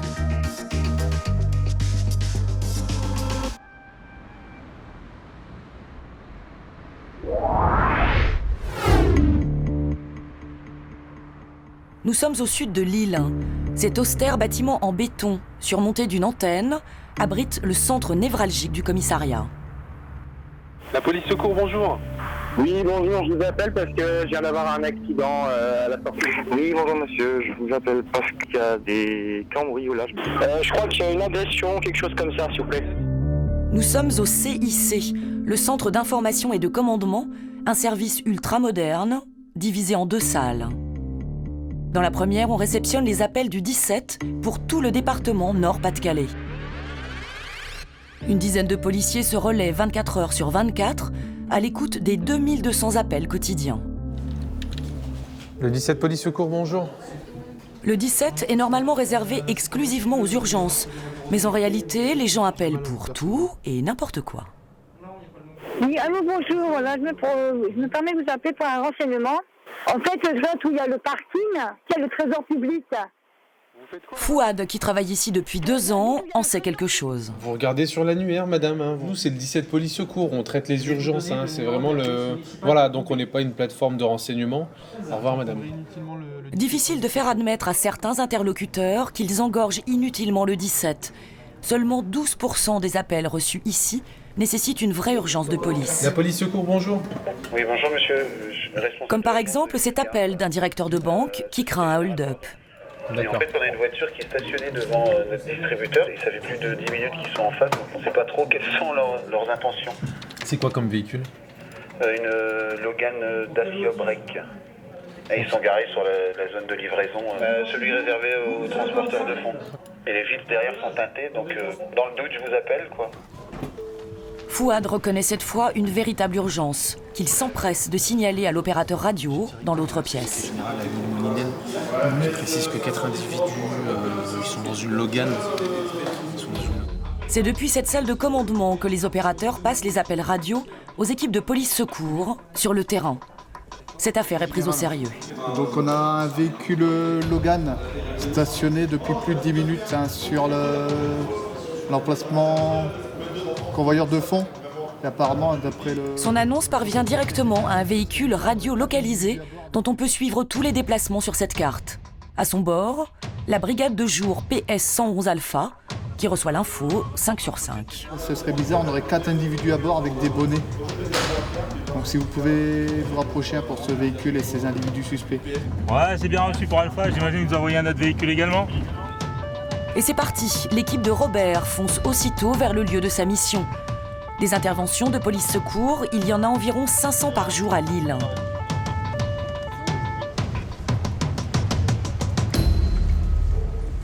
Arrivés sur place, les policiers encerclent le véhicule suspect. Monsieur le conducteur.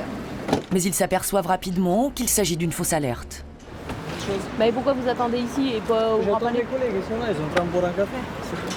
Et voilà, cette voiture garée au mauvais endroit pour une simple pause café a mobilisé toute une escouade de policiers. Mais pas le temps de se lamenter sur ce pétard mouillé. L'équipe enchaîne directement sur une histoire plus sérieuse de faux billets. Le gérant d'un supermarché vient d'appeler. Bonjour. Ah, il a payé ça avec un faux billet? Ouais. Ah d'accord. C'est un billet de combien? 100. Ah ouais, quand même. Ah ouais. Ah bah ouais. On peut voir cette personne, elle peut voir le billet? Oui. Bonjour. Bonjour. Alors. Bonjour. C'est vous qui avez essayé de payer avec un faux billet, monsieur? Un peu. Mathieu Guy. Je vois bien la différence avec celui de 20 €.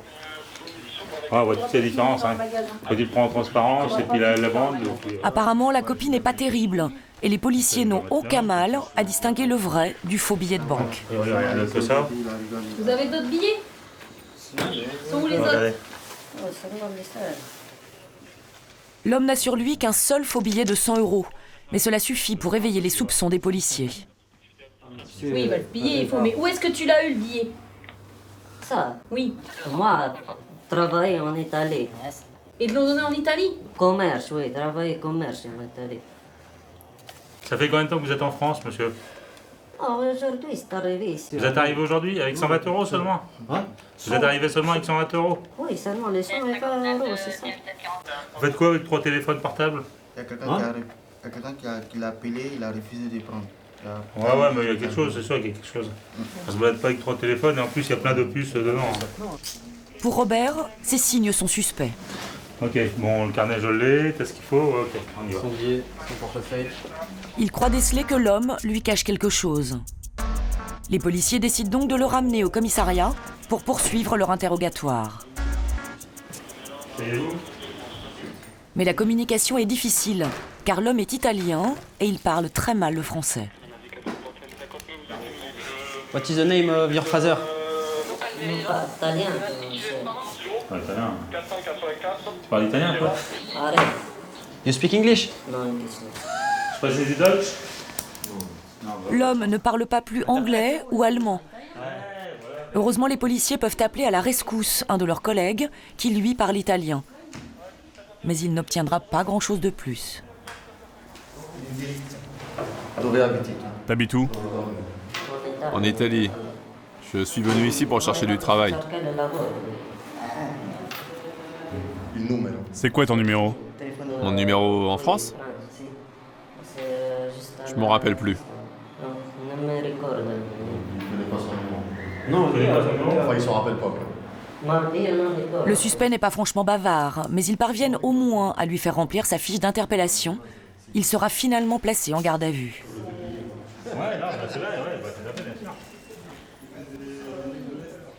Pour la brigade PS 111 Alpha, la journée est maintenant terminée. 21h, c'est l'heure de la prise de poste pour la vacation de nuit à Police Secours. Salut Jérôme, ça va? Jérémy a 30 ans. Ce soir, il est de service et il rejoint les autres équipages, réunis autour du major pour l'appel. Bon allez, bonsoir à tous. Donc chef de poste. Alors BP, consulat et Rémi, si tu peux faire des passages cette nuit pour une garde une garde dynamique en cardio. Assis à côté de Jérémy, c'est Xavier, son coéquipier. Cela fait 11 ans qu'il travaille dans les brigades de nuit. Donc pour ce soir, il y a 7 PS actives. 7 PS, c'est-à-dire 7 équipes de police secours qui vont quadriller la ville jusqu'à 5 h du matin. Bon, bah écoutez, rien à dire. Bonne soirée à tous et bon courage. La mission de police secours, c'est d'assurer la sécurité des biens et des personnes, de protéger les habitants. Les secteurs sont attribués. Xavier et Jérémy peuvent commencer leur patrouille nocturne.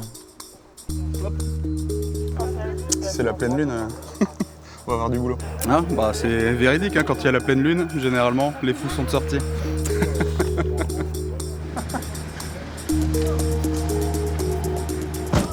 La TN59, bonsoir à tous, prise d'écoute de la PSE 111 Delta. À bord du car immatriculé, saison, je verrai. Effectif 2 fonctionnaires.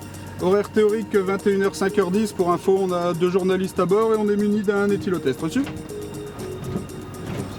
On a 2 individus démunis de pièces d'identité pour vol étalage.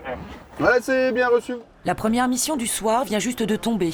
Direction un grand magasin en plein centre-ville. Bonsoir monsieur. Alors qu'est-ce qui s'est passé? Ils ont volé les 2 bouteilles de whisky. Ouais. 2 mineurs de 17 ans auraient volé 4 bouteilles d'alcool de luxe pour une valeur de 200 €. Du cadronnage. Bien que très jeune, le garçon est déjà connaisseur. Il est désormais seul, car son complice présumé, prétextant une envie pressante, est parvenu à s'enfuir. Parce que, bah, de toute façon, tu sais comment ça se passe. Alors, on va aller au commissariat. Bah, pour le vol, hein. Dans les 2 bouteilles, moi. On en a voir avec ça, j'ai dit. Bon, ben, qu'à vous regarder bouteilles. Bah, pourquoi vous l'avez fait? Ah. Je dis pourquoi vous l'avez fait, là? On boit un coup, j'avais soif. Ah ouais. C'est beau, ça, les whisky. C'est bien, je serais pas le plus mauvais. Craignant qu'il ne se sauve à son tour, Jérémy préfère prendre ses précautions. Pourvu qu'il n'y a pas de dégradation sur la marchandise, on vous les laisse, les bouteilles. Le jeune homme n'avait pas prévu ça, mais il passera la nuit au commissariat. Attention les pieds. Ce jeune garçon n'en est pas à son coup d'essai. Bah alors, la dernière fois que vous êtes venu au commissariat, c'était pourquoi? Hein? C'était pour la bonne. Non, même pas. Ouais, c'est fini. C'était pour pas permis. Des fautes de permis? Quand ça? Hein? Quand ça? Il y a combien de temps? Un mois, même pas. À Roubaix? À Roubaix. À 17 ans, il est déjà bien connu des services de police. Le jeune homme prétend qu'à présent, il a trouvé du travail pour gagner de l'argent honnêtement. Parce que j'ai arrêté les conneries. Ça fait, je préfère travailler au marché de temps en temps. Il avoue cependant avoir été dealer à ses heures, ce qui lui rapportait beaucoup plus que son job sur les marchés, au moins 1 000 € par jour. Dehors, je rentre chez moi avec 1000 balles le soir. C'est fini ça. T'achètes une plaquette, tu la coupes, tu la détailles, tu rentres chez toi. Un peu de stup quoi. Un peu de tout. Ouais. Un peu de vol, un peu de stup, un peu de tout. Ouais. Tout ce qui rapporte. La routine quoi. Ah. Pourtant, il laisse entendre qu'il aimerait bien changer de vie. Ouais. C'est une belle vie quand on est jeune. Et après, marié, des enfants, même si ça rapporte, c'est pas bon. Il y en a, ils se rendent compte à 50 ans, il y en a, ils se rendent compte à 20 ans. Il y en a, ils tombent pas du tout dans les vices de la rue. On va dire que je suis entre les deux, moi. Un pied dans le mal, un pied dans le bien. Ça dépend des jours quoi. Voilà. Hein? Pour essayer de s'en sortir, le garçon avait intégré une école de coiffure l'an dernier. Poursuivi par ses démons, il a abandonné après avoir été placé en centre d'éducation renforcée suite à une accumulation de délits. Le centre d'éducation renforcée, c'est la dernière alternative avant la prison pour les mineurs. Non, non. Encore. Voilà. 006, parfait. Au cours de la procédure d'interpellation, les policiers découvrent que le garçon est déjà convoqué au tribunal. C'est le service départemental de nuit qui prend la décision de mettre ou non les interpellés en garde à vue. Jérémy vient faire son rapport au brigadier de permanence. Alors, Qu'est-ce que tu ramènes? un mineur interpellé pour vol à l'étalage. D'accord, ok. Ouais, on va le placer en garde à vue. Ça marche. Le brigadier vient de confirmer la garde à vue du jeune homme. Ah ouais. Allez, on y va. Hein? Non, tu vas dormir avec nous. Non. Bah si, viens. Garde à vue. Oui. Le jeune est à présent sous la responsabilité du SDN. Après sa nuit au poste, il sera remis à ses parents en attendant sa convocation devant le juge. Comme après chaque interpellation, Jérémy doit encore taper le procès-verbal. Cette paperasse quotidienne n'entame pas sa passion pour son métier. Quand il est entré dans la police en 2001, il était l'un des plus jeunes flics de France. J'ai passé le concours à 17 ans. En fait, on peut passer le concours à partir de 17 ans. Et le jour de mes 17 ans, j'étais au commissariat de Béthune chercher un dossier d'inscription. Pourtant, j'ai pas de famille dans la police, hein, mais ça, en fait, j'ai mon meilleur ami, son père était fonctionnaire de police. Et puis il m'a refilé un peu la fibre quand il nous racontait à son fils et à moi ses interventions passées. Et puis ça donnait l'envie de faire ce beau métier. Et le fils aussi? Le fils, il a essayé, il n'a pas réussi. Il est chauffeur routier maintenant.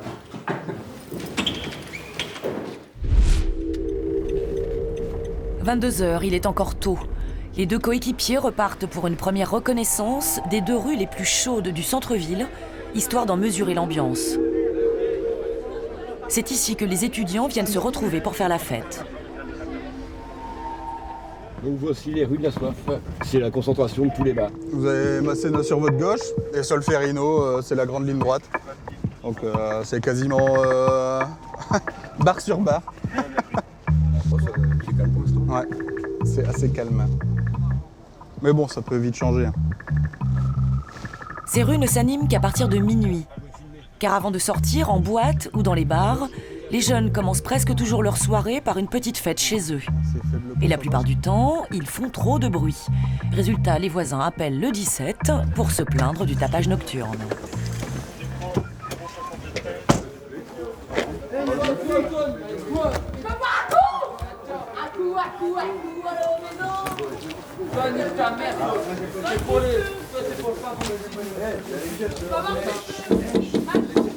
Bonsoir. Le locataire des lieux peut sortir avec une pièce d'identité, s'il vous plaît, merci. Bonsoir. Vous êtes la locataire des lieux? Ouais, si on vient, c'est qu'on nous a appelés. Hein. Merci. Un numéro de téléphone? Si les voisins ils ont appelé, ils auraient dû venir me voir, j'aurais baissé tout de suite le son. Bah ouais, mais le souci c'est que maintenant les gens ils viennent plus forcément vous voir. Vous savez, vous dérange pour rien, vous savez, je suis juste avec des amis. Non, mais vous êtes combien à l'intérieur? On est une dizaine, on fait rien du tout. Il n'y a aucun problème. Non, le truc c'est qu'il n'y a même pas de son. C'est des éclats de voix, monsieur. C'est des éclats de voix. Il est jeudi, enfin là il est vendredi. Il est jeudi, il y a des gens qui travaillent demain. Il est vendredi.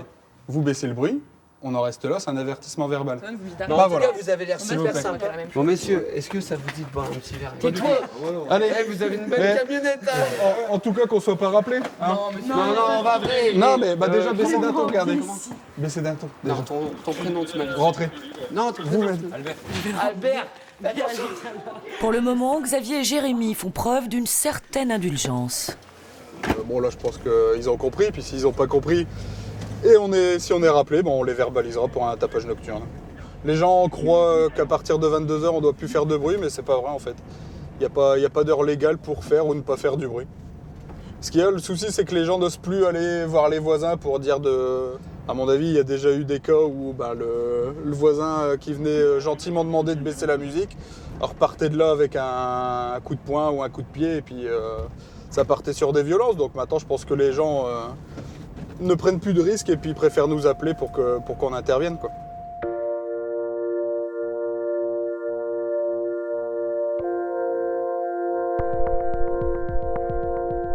Cela fait un peu plus de 4 ans que Jérémy a intégré les brigades de nuit à Police Secours. Les policiers qui travaillent la nuit ne touchent qu'une centaine d'euros de plus par mois par rapport au service de jour. Mais ce n'est visiblement pas l'argent qui les motive.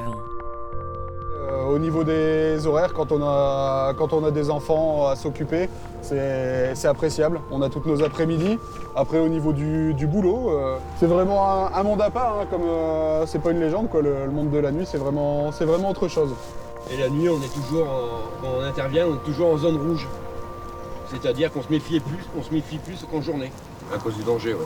Sur le coup, quand vous avez une intervention assez palpitante, il y a l'adrénaline qui qui rentre en compte et je pense que en fait on s'en rend compte une fois l'intervention terminée. L'adrénaline, il la trouve souvent en fin de nuit, dans ce qu'on appelle les rues de la soif. Les jeunes sont alors très alcoolisés et prêts à se bagarrer pour un oui ou pour un non. 4 heures du matin, un jeune homme vient se plaindre aux policiers. On lui cherche des noises depuis le début de la soirée. Il m'a frappé en boîte, j'en ai remis une forcément. Ouais. Il m'attend là depuis tout à l'heure, il fait fuir mon pote, il embrouille mon pote. Après, la voie publique est à tout le monde, là. Je peux pas l'empêcher de... Après, s'il vous dérange, je vais changer de bar. Hein. Non, ce qui me dérange, c'est qu'ils suivent partout où je vais. Et ce qui me dérange, c'est que partout où je vais, ils veulent en mettre une avec ses potes. Regardez-les. Non, franchement, on a ras-le-bol. Ouais, ça marche. Xavier et Jérémy décident d'intervenir, histoire de calmer le jeu et d'éviter que ça ne tourne en bagarre. Il y a un problème? Non, il n'y a rien. Je vous parle comme des frères. Chef, il n'y a pas de problème. Il y a une histoire, j'ai séparé un peu, c'est tout. Tout le monde il va se disperser, il n'y a pas de problème, c'est bon. La bande fait mine d'être réconciliée, mais à peine les policiers ont-ils tourné le dos Mais de toute façon, ça va repartir. qu'ils recommencent à se battre. Voilà, c'est démarré. Les policiers décident alors d'intervenir à nouveau. Bon, vous allez jouer longtemps comme ça ou quoi? Hein? Oh! Viens ici! Ouais? Par prudence, Jérémy garde sa bombe de gaz lacrymogène à la main. C'est pareil, je change un, mon frère. Ouais, bah. Je sais calmer les choses. Ah, bah apparemment, t'y arrives pas. Hein. Non, je sais pas. Les obus, je sais calmer les choses, moi. Bah ouais, mais à chaque fois, depuis un quart d'heure, ça dure, on nous a dit là. Donc si tes copains ils savent pas boire, bah faut partir, hein, faut pas rester là. Okay. Si on veut, on peut jouer 20 minutes, une demi-heure avec eux. En fait, c'est le jeu du chat et la souris, quoi. Ils vont essayer de nous éviter pour se battre ailleurs, et puis bah quand ils nous voient arriver, tout va bien. Tout ce folklore fait partie de la vie nocturne lilloise. La présence policière refroidit les esprits, elle est dissuasive. Et elle rassure aussi les gens qui viennent vraiment ici pour s'amuser. C'est l'heure du retour au commissariat. Là, il est 5h10. La nuit se termine. Juste avant de rentrer, dernier arrêt devant cette rôtisserie ambulante ouverte au petit matin. Mais ce n'est pas pour acheter un poulet grillé. Bonjour. Bonjour, ça va bien? Ça va et vous? On a fait la pub. Ouais, on fait de la pub pour votre commerce. Salut. Et pourquoi donc faire de la pub pour ce monsieur? C'est un peu un collègue, hein, il vend des poulets. Donc on lui dit bonjour par respect. C'est la famille. Rien de tel qu'une bonne petite blague pour clore une longue nuit de travail.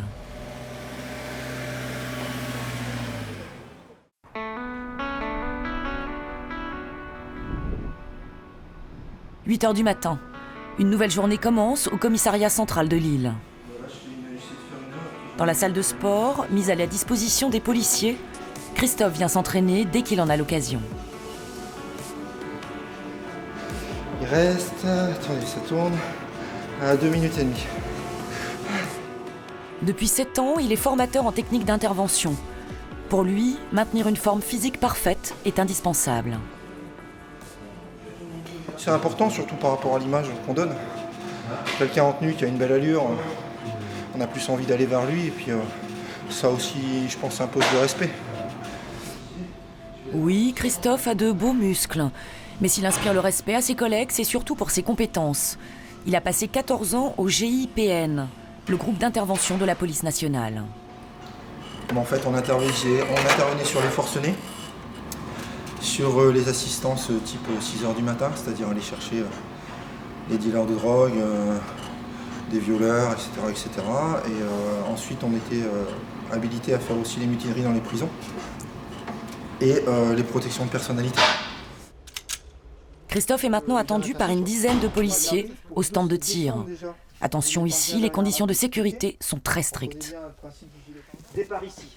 Les épreuves physiques se font entre le T'as ton pare-balles? D'accord. Non. Et ici la boîte de munitions. Je vais t'en passer. J'ai hésité justement. Ah, il faut un pare-balles en séance de tir, c'est obligatoire. Ici, au cône, vous avez 10... Ce matin, il supervise une séance d'entraînement avec Tony, un autre formateur. Je suis ici, je règle mon marteau à la battue. D'accord, ça marche? Je me relève, je repose la main, le genou, je repars en position. Et c'est parti. Ok? Est-ce que c'est clair pour tout le monde? Ouais, Ce n'est pas une banale séance de tir. Les deux moniteurs ont préparé toute une mise en scène pour que les policiers se retrouvent au plus près des réalités du terrain. Et avant de commencer à tirer, mise en situation obligatoire. Allez, position, c'est parti. Ce jeune policier, Geoffroy, commence par un programme de 10 pompes et 20 flexions. Puis il doit courir en portant un abri en bois assez lourd. On fait des petits parcours de stress, des petits parcours d'endurance pour justement faire monter les pulsations, mettre dans un état un petit peu qui se rapproche d'un état de stress. Allez, c'est parti. Du coup, au moment de tirer, Geoffroy est aussi essoufflé que s'il poursuivait réellement un malfaiteur dans la rue.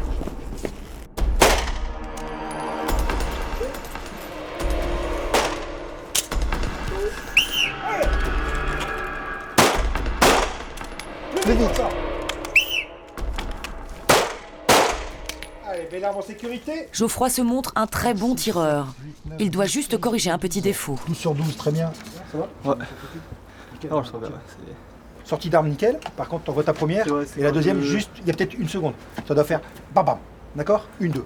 Double top à chaque fois, ok? C'est bien ça, super tir. C'est bien. Est-ce que dans ton tir, là, ici de réaction, est-ce qu'il y a des moments où tu fermes un œil?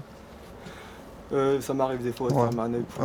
Il faudrait juste. C'est aussi pour ça que c'est un peu parasite. Si tu prends du temps pour fermer un œil, ton double top, ça va faire boum, boum. Alors que si tu prends pas ce temps pour fermer un œil et que tu sois plus concentré sur ton action de tir, à ce moment-là, tu vas être beaucoup plus rapide. Les policiers doivent faire au moins 3 séances comme celle-ci chaque année. C'est obligatoire. L'arme qu'ils utilisent, c'est le Six Sauer, qui tire des balles de 9 mm. Donc le policier, lorsqu'il arrive dans la police, a son arme individuelle, il la garde toute sa carrière. C'est numéroté, il y a un numéro de série. Ça évite déjà les échanges, les pertes. En plus, le fonctionnaire est responsable de son arme et de son entretien, forcément. Voilà pourquoi ici, vous avez après la séance de tir tous les collègues qui nettoient leur arme.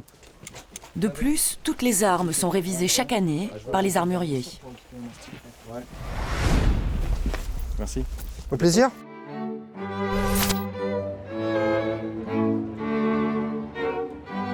Loin du centre historique de Lille,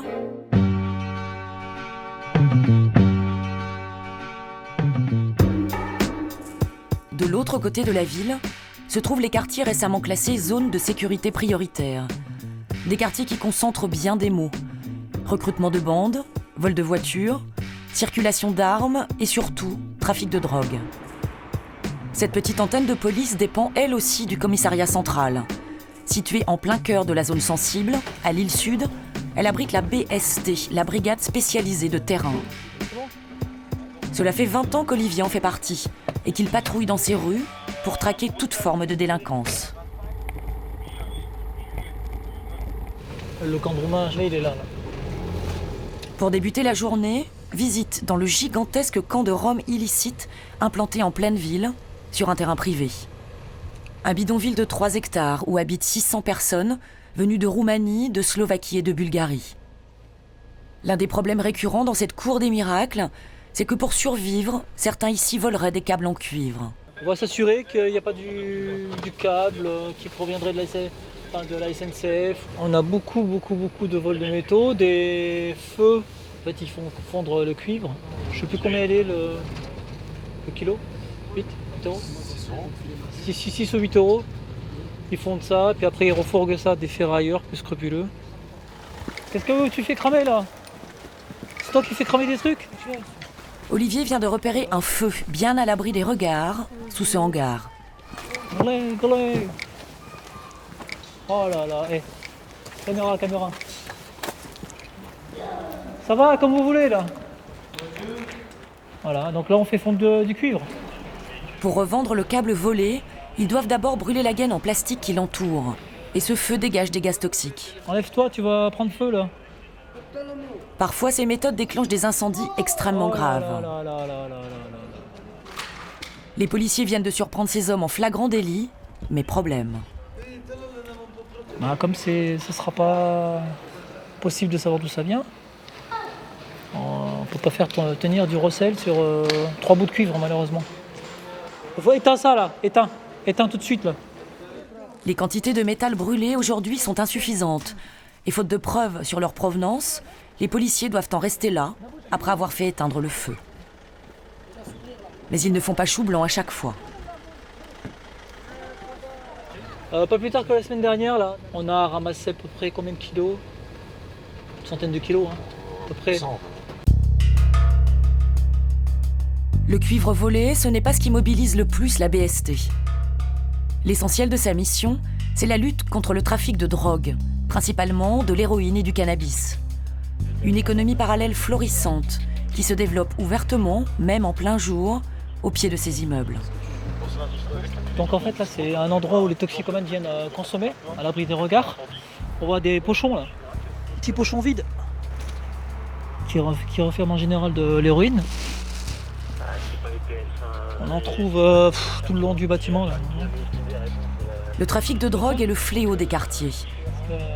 Et le moment idéal pour déloger les toxicos et les dealers du coin, c'est surtout quand la nuit est tombée. Le soir, ça prend de plus belle puisque forcément, c'est plus facile à dissimuler le soir que la journée. Donc le trafic est beaucoup plus important le soir. Olivier connaît son secteur comme sa poche. Il sait où aller chercher. Les deux policiers viennent de repérer quelques jeunes dans le hall de cet immeuble. Ils les prennent en chasse. Impossible d'être discret, car contrairement à la BAC, qui travaille en civil, la BST est en tenue. Alors quand elle arrive quelque part, elle est tout de suite repérée par les bandes. Je descends. T'avais plus de jambes? T'avais plus de jambes? Bah... Comme souvent. Attends, on va reprendre le souffle. Un petit peu. Toi aussi? Ça va. En fait, il y a 3-4 jeunes qui étaient dans le hall. Et le problème, c'est qu'ils nous ont vus. Il y en a un qui s'est barré. Ça, c'est un petit pochon pour le cannabis. Aujourd'hui, cela devient un exploit d'arrêter les trafiquants, car ils sont de plus en plus malins. J'entendais. Hein? Non. Mais maintenant aussi, c'est pareil. Avant, on entendait les portes claquer. Maintenant, ils prennent le temps de doucement. Il faut être localisé. Et ce n'est pas tout. Les dealers narguent la police grâce à des techniques de surveillance très au point.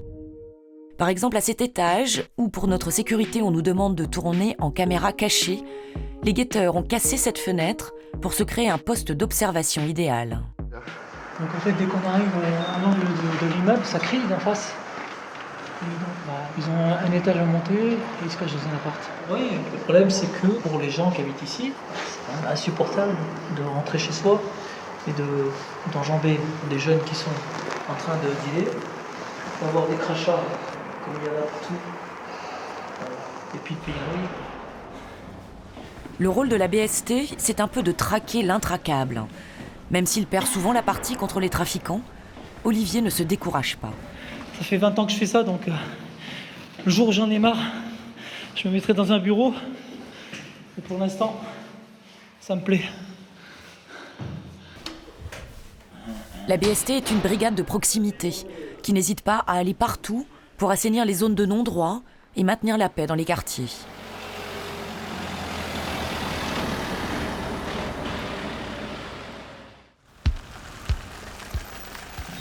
Une autre unité spécialisée est amenée à arrêter les trafiquants chez eux. Ces hommes doivent garder l'anonymat. Quand ils sont en mission, ils sont toujours cagoulés. Ce sont des policiers chevronnés, rattachés à la brigade de sûreté départementale, la BSD. Ils travaillent sur des enquêtes au long cours, qui se terminent parfois par des interpellations musclées sur le terrain. Aujourd'hui, nous on travaille beaucoup sur les homejacking, les équipes de homejacking, cambriolage, vol à main armée, trafic de stupes. Aujourd'hui, la majorité des gens ont la possibilité d'avoir une arme chez eux, donc on préfère pallier à toute situation. Aujourd'hui, ils suivent une formation avec Christophe. La brigade compte sur l'expérience de cet ancien du GIPN pour perfectionner les techniques d'intervention. Ok, bonjour messieurs, bonjour à tous. Donc aujourd'hui on va faire un stage bouclier balistique souple avec les progressions en milieu confiné. Donc vous allez évoluer essentiellement dans des appartements. Donc on va aller chercher à chaque fois des gens dans des appartements. Ok ? L'équipement est ultra lourd. Il y a les matraques, ce bélier à vérin qui peut exercer jusqu'à 7 tonnes de pression pour enfoncer les portes. Sans compter le casque avec visière par balle de 3 cm d'épaisseur qui pèse à lui seul plus de 3 kg. L'équipement, c'est... Voilà, 200 grammes en plus, je tombe en arrière. On déplie les BBS, s'il vous plaît. Et en plus, les hommes portent les BBS, ces boucliers pliables qui protègent efficacement des balles, mais qui sont encombrants. Au cours d'un assaut, ils doivent apprendre à se déplacer avec. Et c'est quand vous voulez. Attention, c'est comme au cinéma. L'action se passe dans cet immeuble désaffecté. L'idée, c'est de déloger un truand reclus chez lui. Christophe a prévu plusieurs scénarios de plus en plus complexes. Il joue lui-même un rôle dans ses mini-fictions, se transformant d'abord en dealer de drogue planqué dans sa salle de bain. Hey, cassez-vous! Cassez-vous! Barrez-vous! Ok. Pour finir, il devient un forcené russe qui menace de tirer sur les policiers parce qu'il ne veut pas finir en prison. Ils vont venir m'interpeller et là je vais résister un petit peu. Sortez là! Non! Déconne pas, sors de là, on dit! Non, viens me chercher. T'as pas d'échappatoire, sors! Pose ton arme et sors! Ah bah si je pose mon arme, je veux te voir d'abord. Donc tu rentres dans la pièce. Négatif. Ouvre la porte. Ouvre toi-même la porte. Je recule de la porte, tu peux l'ouvrir. Si je la pose, tu me promets de rien me faire? Affirmatif. Tu veux que je la pose où? Jette-la loin. Voilà, repousse avec le pied. Encore. Allonge-toi. Non, allonge-toi. Allonge-toi. Allonge-toi. Moi je m'allonge pas. Moi je m'allonge pas. Tiens, son côté droit, son côté gauche. Franchement, on s'y croirait. Les pieds, voilà. Donne tes mains. J'ai la main gauche, la main droite et sors ta main, sors le poing. Je peux pas. Non. Malade d'avoir cette main. Je peux pas. C'est bon, il a noté à gauche. Ok, pas d'exercice. Et voilà, opération terminée, ennemi maîtrisé. Pour les aveugles, vous avez vu la tenue qu'il a? Ça va, Christophe? Ça va. Moi j'ai une tenue bleue. Là j'ai pris 300 kilos sur le dos. Très impressionnant, même si on sait que tout ça, c'était pour de faux. Faut faire le test.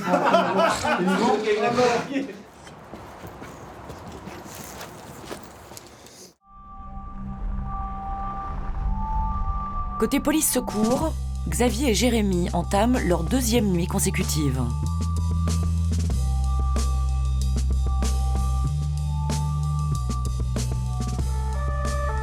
Pas le temps de dire ouf, c'est déjà parti. Xavier traverse la ville, pied au plancher. Les collègues BAC ont pris en charge un véhicule. Le véhicule apparemment il s'est planté à l'entrée de l'autoroute, donc on va aller sécuriser l'entrée de l'autoroute.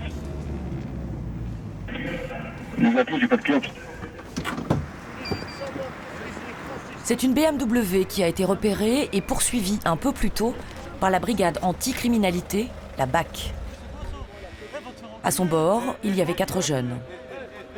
Leur course-poursuite s'est brutalement terminée. Et ils ont pris le rond-point, arrivés ici, comme c'est une propulsion, ils ne savent pas trop la conduire. Ils sont partis en tête à queue, ils ont percuté, ils ont essayé de s'enfuir. Ils veulent jouer avec nous, mais des fois ils perdent. Comme là, ils ont perdu. La petite bande a déjà eu des démêlés avec la police. Leur voiture n'est pas un véhicule volé. En revanche, le chauffeur n'a pas le permis de conduire. Il est donc embarqué par la BAC pour passer la nuit en garde à vue. Le défaut de permis est un délit. Il risque jusqu'à 2 ans de prison et une interdiction de passer le permis. Je rentre chez moi, je les encule. Les 3 autres occupants, eux, peuvent rentrer chez eux. La police n'a rien à leur reprocher. Quant à la voiture, elle est enlevée le soir même, direction La Fourrière. On le mettra dans la fouille du mec. Impeccable. Pour l'intervention suivante, changement d'univers radical. Annick Delta, vous prenez là? Ouais, allez-y. Des violences conjugales, le concubin serait toujours au domicile. Apparemment, 17, c'était difficilement compréhensible. C'est bien pris. Cette fois, les policiers sont dirigés vers l'un des quartiers les plus défavorisés de l'île.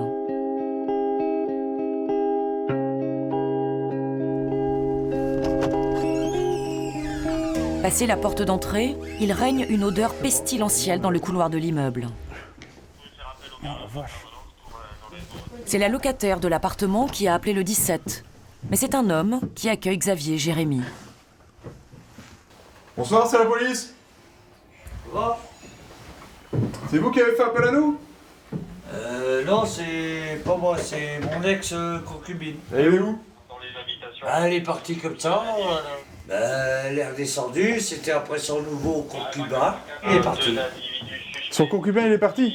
Oui, son nouveau concubin, il est parti, monsieur. Une femme, son ancien compagnon et son nouveau conjoint, 3 personnes qui auraient passé la soirée ensemble dans cet appartement à l'état de taudis.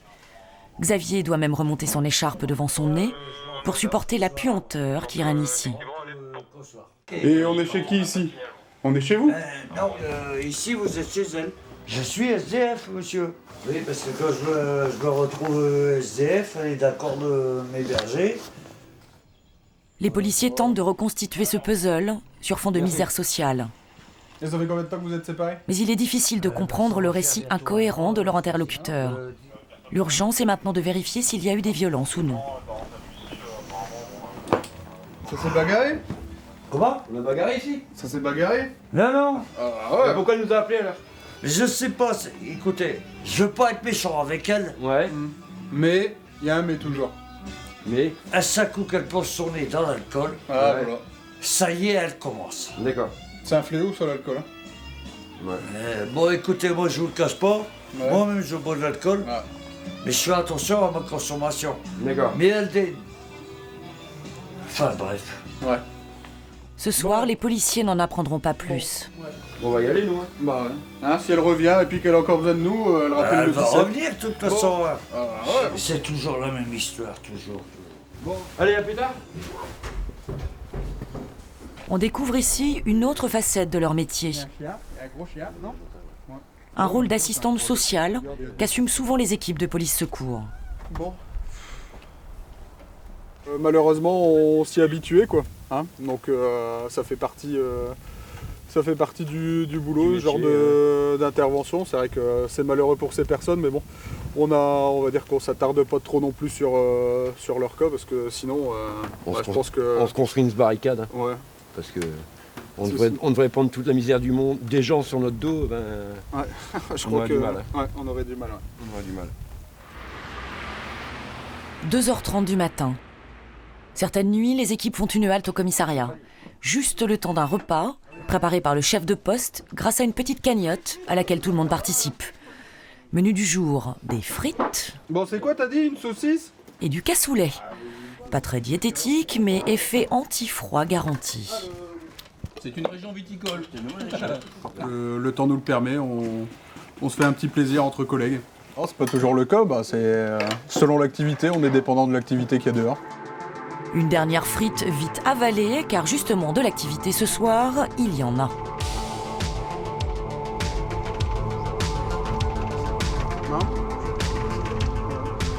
Xavier et Jérémy sont déjà repartis pour une dernière ronde dans les rues de la Soif. Ils doivent gérer les débordements des noctambules jusqu'à la fermeture des boîtes de nuit. Des débordements qui peuvent prêter à sourire. Sur le chemin du retour, Xavier remarque tout à coup un jeune homme en train d'uriner sur le mur d'une boutique. Ça va? Oh! Demain, je vais me balader et j'aurai une envie pressante et je vais faire dans ta porte. Non, en même temps quoi? En même temps, t'es un animal. En même temps, regarde, au bout de la rue, t'as des arbres. Là, demain, il y a des gamins qui vont sortir pour aller à l'école. Ils vont se mettre les mains sur les portes. Je vais pas pisser sur les portes. T'as pissé où là? Attends, excuse-moi, t'as pissé où sur le mur? Tu connais l'article? Ouais, il y a moyen de trouver. Une pièce d'identité, monsieur? Une pièce d'identité. Parce que là, tu me prends pas un peu. Mais son assurance va finir par lui coûter cher. Non, franchement, j'ai pissé sur le côté. 68 € monsieur pour pisser. Ça va faire réfléchir, je crois. Réfléchir et surtout apprendre par cœur ce petit extrait du code pénal. Déversement de liquide insalubre hors des emplacements autorisés, l'épanchement d'urine. Ouais, 26 513. Le jeune homme vient de prendre, malgré lui, une leçon de civisme dont il se souviendra sans doute longtemps. Des ivrognes la nuit, on en retrouve partout, même sous les roues des voitures.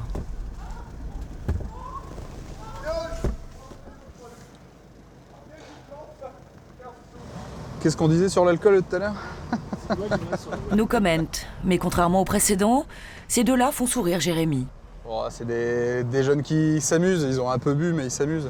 Ouais, bon, tant que ça reste bon enfant, à notre égard ils sont pas provocateurs, rien de tout ça, donc bon.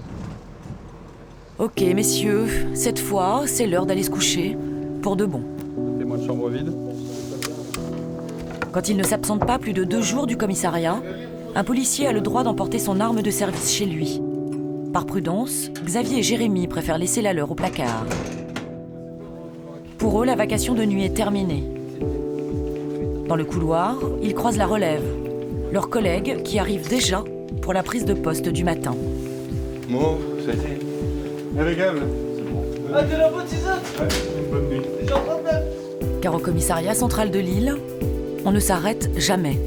C'est une histoire sans fin.